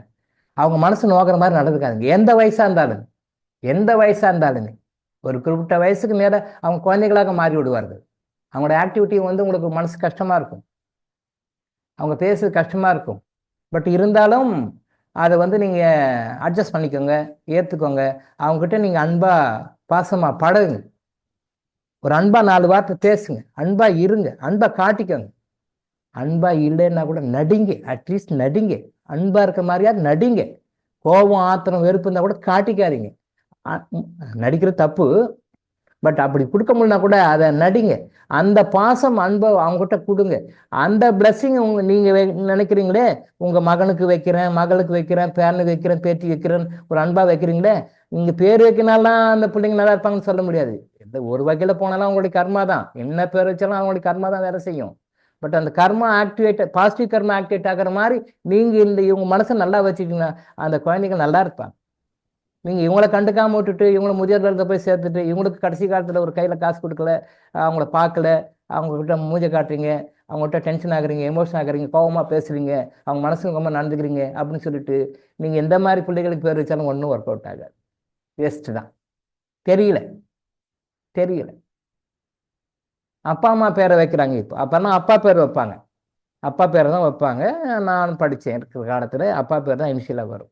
இப்போ அம்மா பேரையும் சேர்த்து போடுறாங்க. ரைட், ஓகே, நல்லா இருக்கும். பட் அம்மா பேரை சேர்த்து போட்டால் போதுமா? அம்மாவை நல்லா வச்சுக்கணும். அப்படி பார்த்தா இதே அத்திப்பட கதை தான். அத்திப்படம் பார்த்தா நல்லா இருக்கு, புட்டு பார்த்தா உள்ள சொத்தே மாதிரி தான். அப்பா அம்மா 2 பேரும் இனிஷியலை வச்சுக்கிற வேண்டியது. ரைட், ஓகே, அப்பா அம்மா மரியாதை. ரைட், மரியாதை மனசில் இருந்தால் போதும். அது யாருக்கும் வெளியே காட்டிக்க தேவையில்லை. நான் இன்னாருக்கு பிறந்தேன் நீங்கள் யாருக்கு ஊருக்குலாம் டமாரம் அடிச்சுட்டு தம்படம் அடிச்சுக்க தேவையில்லை. அது யாருக்கு பிறந்தோன்னு கடவுளுக்கு தெரியும், உங்களுக்கும் தெரியும். அதை விளம்பரப்படுத்த சொல்ல தேவையில்லை. பட் அவங்கள அப்பா அம்மா நல்லா வச்சுக்கிறீங்களா? அப்பா அம்மா நல்லா வச்சுக்கிறீங்களா? சந்தோஷமாக வச்சுக்கிறீங்களா? ஹாப்பியாக வச்சுக்கிறீங்களா? அங்கே பாருங்க, அங்கே விழுந்துடுவீங்க. நீங்கள் அங்கே விழுந்துடுவீங்க. அப்புறம் என்ன அப்பா பேரை வச்சு இனிஷியல் வச்சு என்ன பிரயோஜனம்? அம்மா இனிஷியல் வச்சு என்ன பிரயோஜனம்? சொல்லுங்க. இப்படி தான் நம்மளை நாமளே ஏமாத்திட்டு இருக்கோம். இப்படி இதெல்லாம் மாற்றணும். இதெல்லாம் மாற்றாம அவங்களுக்கு நெகட்டிவ் கர்ஸு, நெகட்டிவ் தாட்டம் கர்ஸ் பெரும்பாலும் கொடுக்க மாட்டாங்க. அவங்க மனசில் நினைச்சாலே போதும். அது நமக்கு பிரச்சனைகளாக கஷ்டங்களாக வரும். அவங்க ஒன்றும் சொல்ல வேண்டாம். இதை பற்றி 2 எக்ஸாம்பிள் கூட நான் பழைய கிளாஸில் சொல்லியிருக்கேன். வீடியோ ரெக்கார்டாக இருக்குது, பாருங்கள். அப்போது அந்த மாதிரி நெகட்டிவ் தாட்டம், நெகட்டிவ் உள்ளே வரும்போது நாம் கஷ்டப்பட்டு இருப்போம். இதனால தான் நமக்கு தெரியாது. அவங்கள நல்லா வச்சுங்க. அப்பா அம்மாவை நல்லா வச்சுக்கோ. அவங்க கோபமாக இருந்தாலும் டென்ஷனாக இருந்தாலும் அவங்கள திட்டாதீங்க, கோவப்படாதீங்க, பேசாதீங்க. இதில் அவ்வளோ விஷயம் இருக்குது. அவங்ககிட்ட திட்டிக்க வேண்டியது, மறைச்சிக்க வேண்டியது, அவங்களுக்கு காசு கொடுக்க மாட்டேன்னு முதியோர்கள் கொண்டு போய் சேர்த்துட்டு அந்த ஆத்மா நம்ம இப்படிலாம் வளர்த்து ஆளாக்கணும். இன்னைக்கு முதியோர் இல்லத்தில் போய் நம்மளை போட்டு போயிட்டானே அதை ஃபீல் பண்ணும் பொழுது அந்த தாட் ஃபார்ம் நீங்கள் உலகத்தில் எந்த மூலில் இருந்தாலும் அது உங்களை பாதிக்கும். அவங்க அப்படிதான் சொல்லுவாங்க, நீ நல்லா இருப்பா, நீ எங்கேனாலும் போய் நல்லா இரு, ஹாப்பியாக சந்தோஷமாக இரு அப்படின்னு அவங்க தான் சொல்லுவாங்க. இருந்தாலும் அதை நம்ம விட்டுறக்கூடாது. அவங்க சொல்லிட்டாங்க, ஆமாம் நீ சொல்லிட்டு ஓகே பை பை அப்படின்னு சொல்லிட்டு போயிடக்கூடாது. இது பிளான் பண்ணி நீ ஆஸ்திரேலியாவுக்கு போ, நீ அமெரிக்காவுக்கு போ, நீ கனடாவுக்கு போன்னு சொல்லி பிளான் பண்ணி அனுப்பிச்சிட்டு முயற்சி கஷ்டப்படுறவங்கள நம்ம இங்கே எடுக்கல. இங்கே நம்ம அதை பற்றி பேச வரல. இவங்களே பிளான் பண்ணி நான் கஷ்டப்பட்டுக்கிறேன், நான் என்னுடைய கர்மாவை கழிச்சுக்கிறேன், நான் சஃபர் ஆகிக்கிறேன், நீ போய் இருப்பா அப்படின்னு சொல்லிட்டு யங் ஏஜ்லேருந்தே கனடாவையும் அமெரிக்காவும் யூஎஸ்ஸையும் ஃப்ரான்ஸையும் பிளான் பண்ணி அனுப்புகிற பேரண்ட்ஸை பற்றி இப்போ நான் பேசுகிறேன். நம்ம அவங்கள பற்றி பேசுகிறேன். நான் அந்த செக்மெண்ட்டுக்கே போகல. நான் சொல்கிற செக்மெண்ட்டு, என் மகன் என்னை பார்த்துக்கொள்ளுவான், என் மகன் என்னை காப்பாற்றுவான், என் மகள் என்னை பார்த்துக்கும். மகளை பற்றி பெரும்பாலும் யாரும் நினைக்க மாட்டாங்க, பெரும்பாலும் நினைக்க மாட்டாங்க. ஏன்னா அது இன்னொரு குடும்பத்துக்கு போகிற பொண்ணு, அந்த குடும்பத்து சூழ்நிலை எப்படி, அதனுடைய வீட்டினுடைய அவங்க கணவன் கூட பிறந்தவங்க, அவங்களோட மாமனார் மாமியார், அது சூழ்நிலை, அது பெரும்பாலும் யாரும் அவங்களோட எதிர்பார்க்க மாட்டோம். அதை பற்றி கூட பேச வேண்டாம். மகன், இந்த மகன் என்னை காப்பாற்றுவான் அப்படின்னு எதிர்பார்க்குற அந்த பேரண்ட்ஸ் இருப்பாங்க இல்லையா, அந்த மகன் பேரண்ட்ஸ் இருப்பாங்க இல்லையா, அந்த பேரண்ட்ஸுக்கு தான் இது பொருந்தும். அவங்க என் மகன் என்னை நல்லா பார்த்துக்குவான், அவங்க ஒரு எதிர்பார்ப்போட இருக்கும்போது அது இயற்கையான ஒரு இது தானே. அது அது அது தப்புன்னு சொல்ல முடியாது. பிள்ளைகள் நல்லா இருக்கணும், நாமளும் நல்லா இருக்கணும், பிள்ளைகளுக்காக நம்ம என்ன உயிர் கொடுப்போம் அப்படின்னு சொல்லிட்டு இந்த காலத்தில் எல்லா பெற்றோரும் செய்யறது தான். ஆனால் அதை நம்ம மனசில் வச்சு அந்த பெற்றோர்களை சரியாக சந்தோஷமாக ஹாப்பியாக வச்சுக்கலன்னா அவங்களுடைய மனத்தாங்கல், அவங்க மனசில் நினைக்க வேண்டாம், சாபம்லாம் கொடுக்க வேண்டாம். ஐயோ நம்ம பிள்ளை இப்படி நம்மளை கவனிக்கலையே, நம்ம பிள்ளைய நம்மக்கிட்ட ஒரு அன்பாக பேசலையே, அன்பாக பார்க்கலையே அப்படின்னு நம்ம மனசு நினைச்சாலே போதும். அது உங்களோட தலைமுறை பல வகையில் பாதிக்கும். புரிஞ்சுக்கோங்க. இதுக்கு மேலே அவங்க நம்ம மேலே கோபமாக இருக்கிறாங்க, டென்ஷன் ஆகுறாங்கன்னா அது நம்மள பல வகையில் பாதிக்கும். இதனால தான் வருது உங்களுக்கு தெரியல.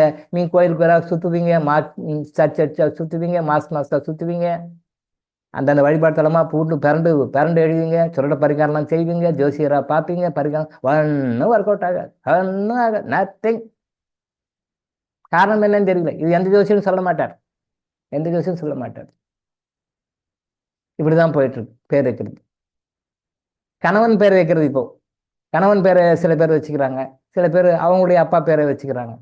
இதுவும் அதை பற்றி கேள்வி கேட்டிருந்தார் சார். வந்து மேரேஜ் ஆன பிறகு லேடிஸ் வந்து சில பேர் அப்பா பேர் அப்படியே கண்டினியூ பண்ணுறாங்க, சில பேர் கணவன் பேரை வச்சுக்கிறாங்க, சில பேர் சில பேர் வந்து கணவன் பேருக்கு மேரேஜ் ஆச்சுன்னா கணவனுடைய பேருனுடைய இனிஷியலை வச்சுக்கிறாங்க. சில பேர் வந்து அது அந்த அப்பாவுடைய இனிஷியலோட அப்படி இருக்கிறவங்க இருக்காங்க. கவர்மெண்ட் ஜாப்ல இருக்கிறவங்க, சர்டிஃபிகேட் இருக்கிறவங்க சில பேர் மாற்றிக்கிறாங்க, சிலரை கொடுத்து மாற்றிக்கிறாங்க, சில பேர் மாற்றிக்கிறது அது அப்படியே கண்டினியூ ஆகுது. இது எது சார் சரின்னா? ரெண்டுமே சரிதான், ஒன்றும் தவறு கிடையாது. அப்பா பேரை போட்டுக்கிறாலும் ஓகே, கணவன் பேரை போட்டுக்கிறாலும் ஓகே, ஒன்றும் தப்பு கிடையாது. அது எந்த அது தப்பா சார் சரியா சார்னு கேட்டார். அது தப்பு கண்டிப்பாக கிடையாது, தப்பு கண்டிப்பாக கிடையாது. எந்த அளவுக்கு பாசமாக இருக்கின்றார்கள் தான் முக்கியம்.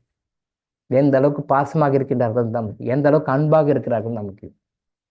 அப்பா பேர் வச்சுக்கிறாங்க, ரைட், ஓகே, தப்பு இல்லை. கணவன் பேர் வைக்கல, அப்போ கணவன் மேலே பாசமாக இல்லைன்னு அர்த்தம். அப்படி இல்லை.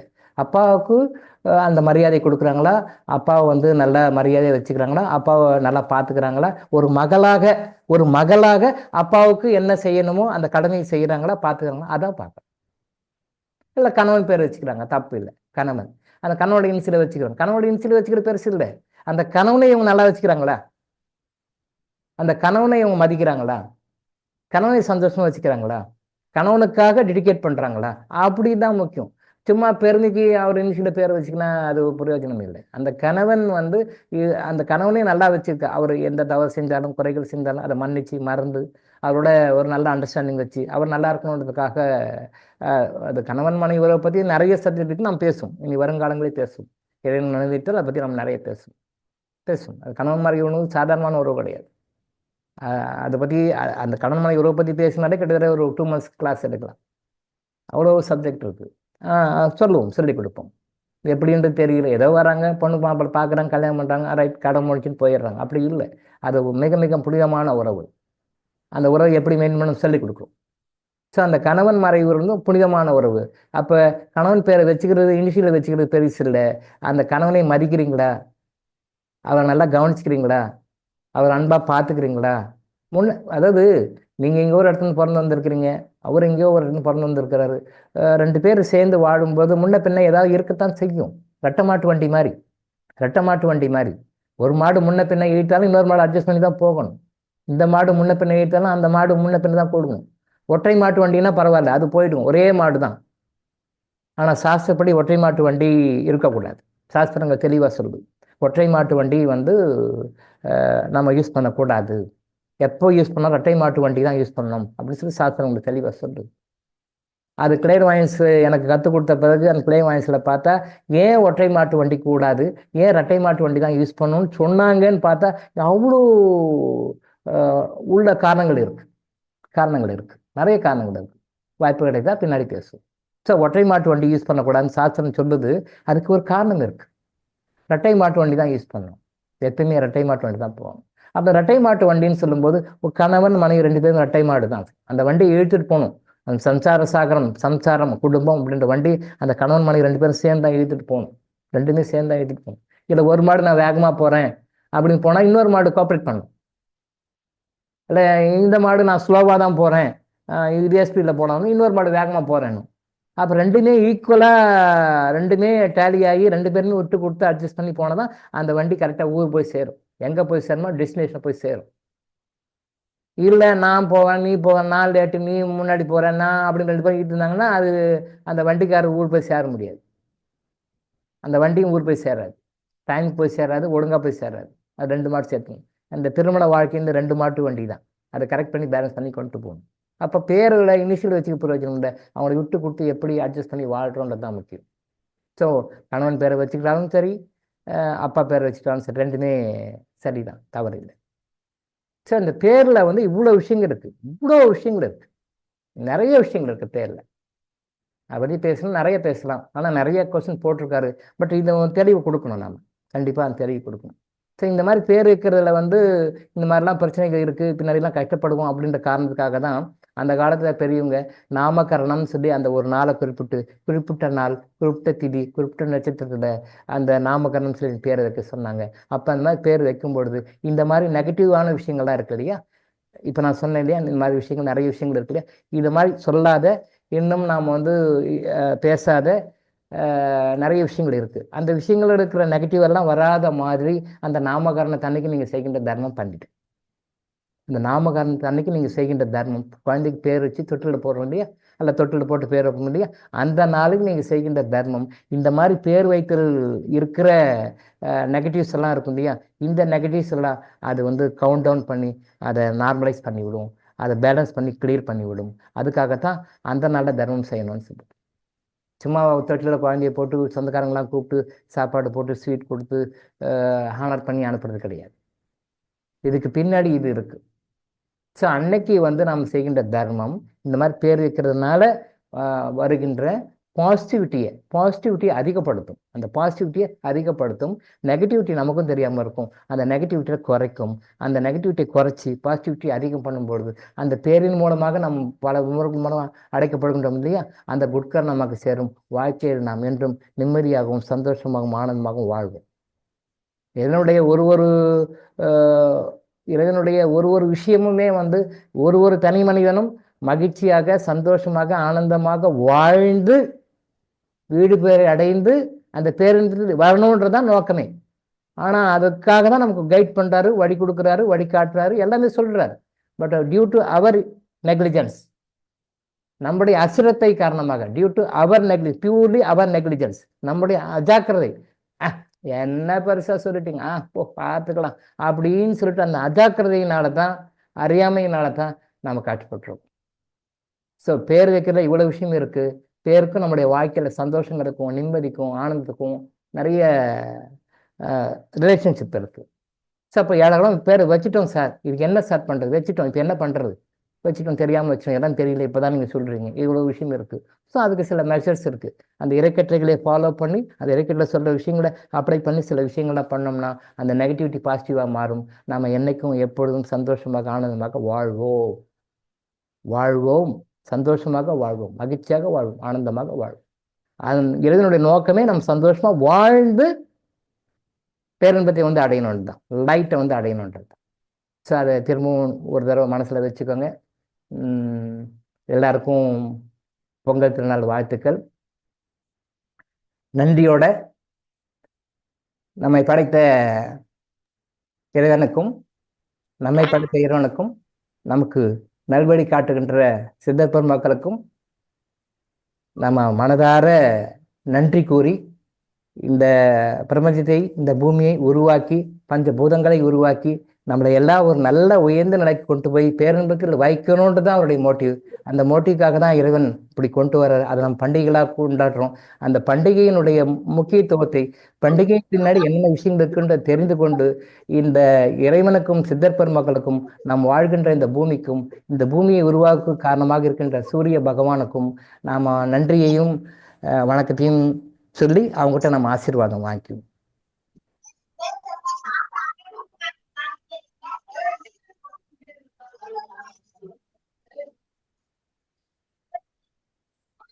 ஐயா, உங்களுக்கு பொங்கல் வாழ்த்துக்கள் ஐயா. நன்றிம்மா, நன்றி. பொங்கல் வாழ்த்துக்கள் ஐயா. இறைவனிடமிருந்தும் சித்தர் பெருமக்களிடமிருந்தும் இந்த பூமியில் இருந்தும் சூரிய பகவானிடமிருந்தும் நம்ம ஆசீர்வாதங்களை வாங்கி அவங்களுக்கு நன்றி கூறி இந்த பொங்கல் திருநாளை கொண்டாடுவதற்கு ஆசீர்வதித்தமைக்காக அவங்களுக்கு எல்லாமே நன்றி சொல்லுவோம். நாம் எல்லாரும் பொங்கலை நல்லபடியாக கொண்டாடி பொங்கலுக்கு முன்னாடி மீண்டும் சந்திப்போம். அனைவருக்கும் நன்றி, வணக்கம். பொங்கல் வாழ்த்து எல்லாருக்கும் சொல்றோம். என்னுடைய பொங்கல் வாழ்த்துகளுக்கு என்னுடைய மனமார்ந்த நன்றி. பொங்கல் வாழ்த்துக்கள் எல்லாருக்குமே நன்றி. பாட்டு போடலாம். நன்றி ஐயா. நன்றி. யார் பாடுறீங்க? பொங்கல் வாழ்த்துக்கள் ஐயா. நன்றிங்க ஐயா. ஐயா. ஆரானந்த் சார் பாடுங்க. பாடுங்க சார், பாடுங்க சார். வணக்கம். எப்போது நீ அறிவாயோ அப்போதே சாந்தி அடைவாய், மனமே எப்போது நீ அறிவாயோ தன்னைத்தானே சுய பரிசோதனை செய்து அந்த சுய பரிசோதனை வேலைகள் எப்போதும் எல்லாம் இறை அருளால் எல்லா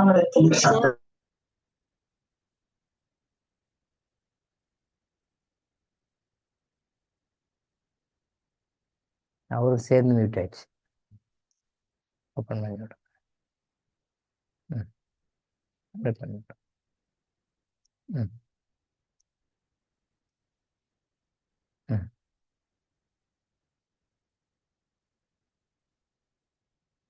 அவர் வாய்ஸ் கேட்கணும்ல, அவர் வாய்ஸ் கேட்கணும்ல.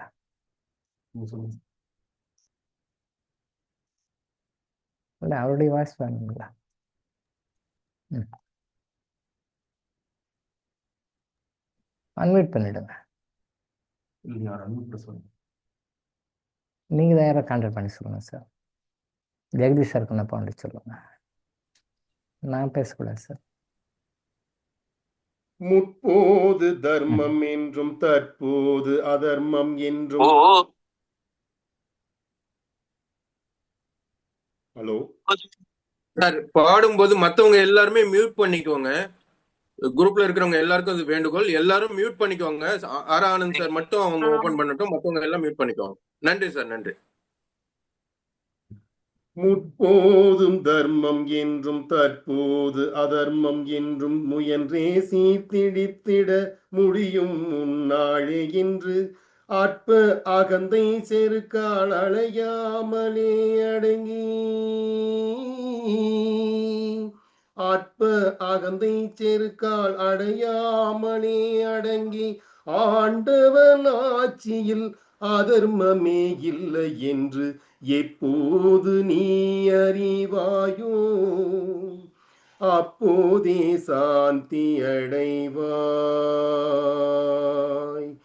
எழுந்த உன் எழுச்சியால் எண்ணம் செயல் சொல்லாக, எழுந்த உன் எழுச்சியால் எண்ணம் செயல் சொல்லாக இயற்கின்ற தர்மம் எல்லாம், எழுந்த உன் எழுச்சியால் எண்ணம் செயல் சொல்லாக இயற்றிய தர்மம் எல்லாம் இறைவனை நீக்குவதே. அழுந்தி அகமூலத்தில் அழுந்தி அகமூலத்தில் அகந்தை அழிவதொன்றே, அழுந்தி அகமூலத்தில் அகந்தை அழிவதொன்றே அரிய கிருத கிருத்திய ஆன்மானுமாயென்று எப்போது நீ அறிவாயோ அப்போதே சாந்தி அடைவாய்.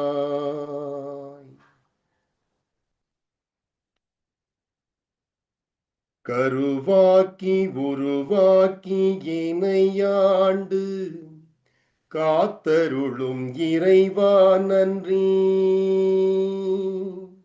எங்கும் நிறைந்தோனே எல்லையில்லாதானே எங்கேயும் எப்போதும் என் குலம் காப்பவனே.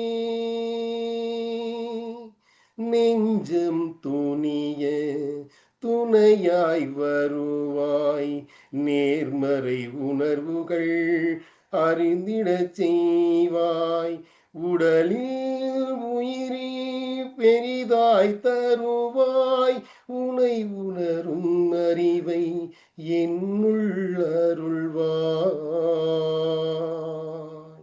சுற்றம் அனைத்தும் காப்பவனே, செய் தொழிலில் ஏற்றம் தருபவனே, எடுத்த செயலில் வெற்றி கொடு, எம் ஆற்றல் பெருகிட அருளை கொடு. கருவாக்கி உருவாக்கி எமையாண்டு காத்தருளும் இறைவா நன்றி. வல்லமை தந்து நீ வளர்ச்சி கொடு, அகத்திலும் புறத்திலும் மலர்ச்சி கொடு. வளர்ச்சி கொடு, மலர்ச்சி கொடு, வளர்ச்சி கொடு, மலர்ச்சி கொடு. நன்றி ஐயா, வணக்கம். நன்றிகள் ஐயா. நன்றிங்க சார். அனைவருக்கும் பொங்கல் வாழ்த்துக்கள். நன்றிங்க சார். நன்றி நன்றி நன்றி எல்லாருக்கும் பொங்கல் திருநாள் வாழ்த்துக்கள். நன்றி நன்றிகள் ஐயா. நன்றி ஐயா. அனைவருக்கும் நன்றிங்க ஐயா. நன்றிகள் ஐயா. நன்றி நன்றி ஐயா. அனைவருக்கும் பொங்கல் வாழ்த்துக்கள். நன்றி நன்றி நன்றி உங்க எல்லாருக்கும் நன்றி நன்றி பொங்கல் வாழ்த்துக்களுக்கு நன்றி. நன்றிங்க ஐயா. நன்றிங்க, அனைவருக்கும் பொங்கல் வாழ்த்துக்கள். ஓகே. பொங்கல் நமஸ்காரங்கள் ஐயா. ஐயா பொங்கல் நல்வாழ்த்துக்கள். நன்றி நன்றி நன்றி. பொங்கல் வாழ்த்துக்கள் சார். பண்ணிக்கலாம்.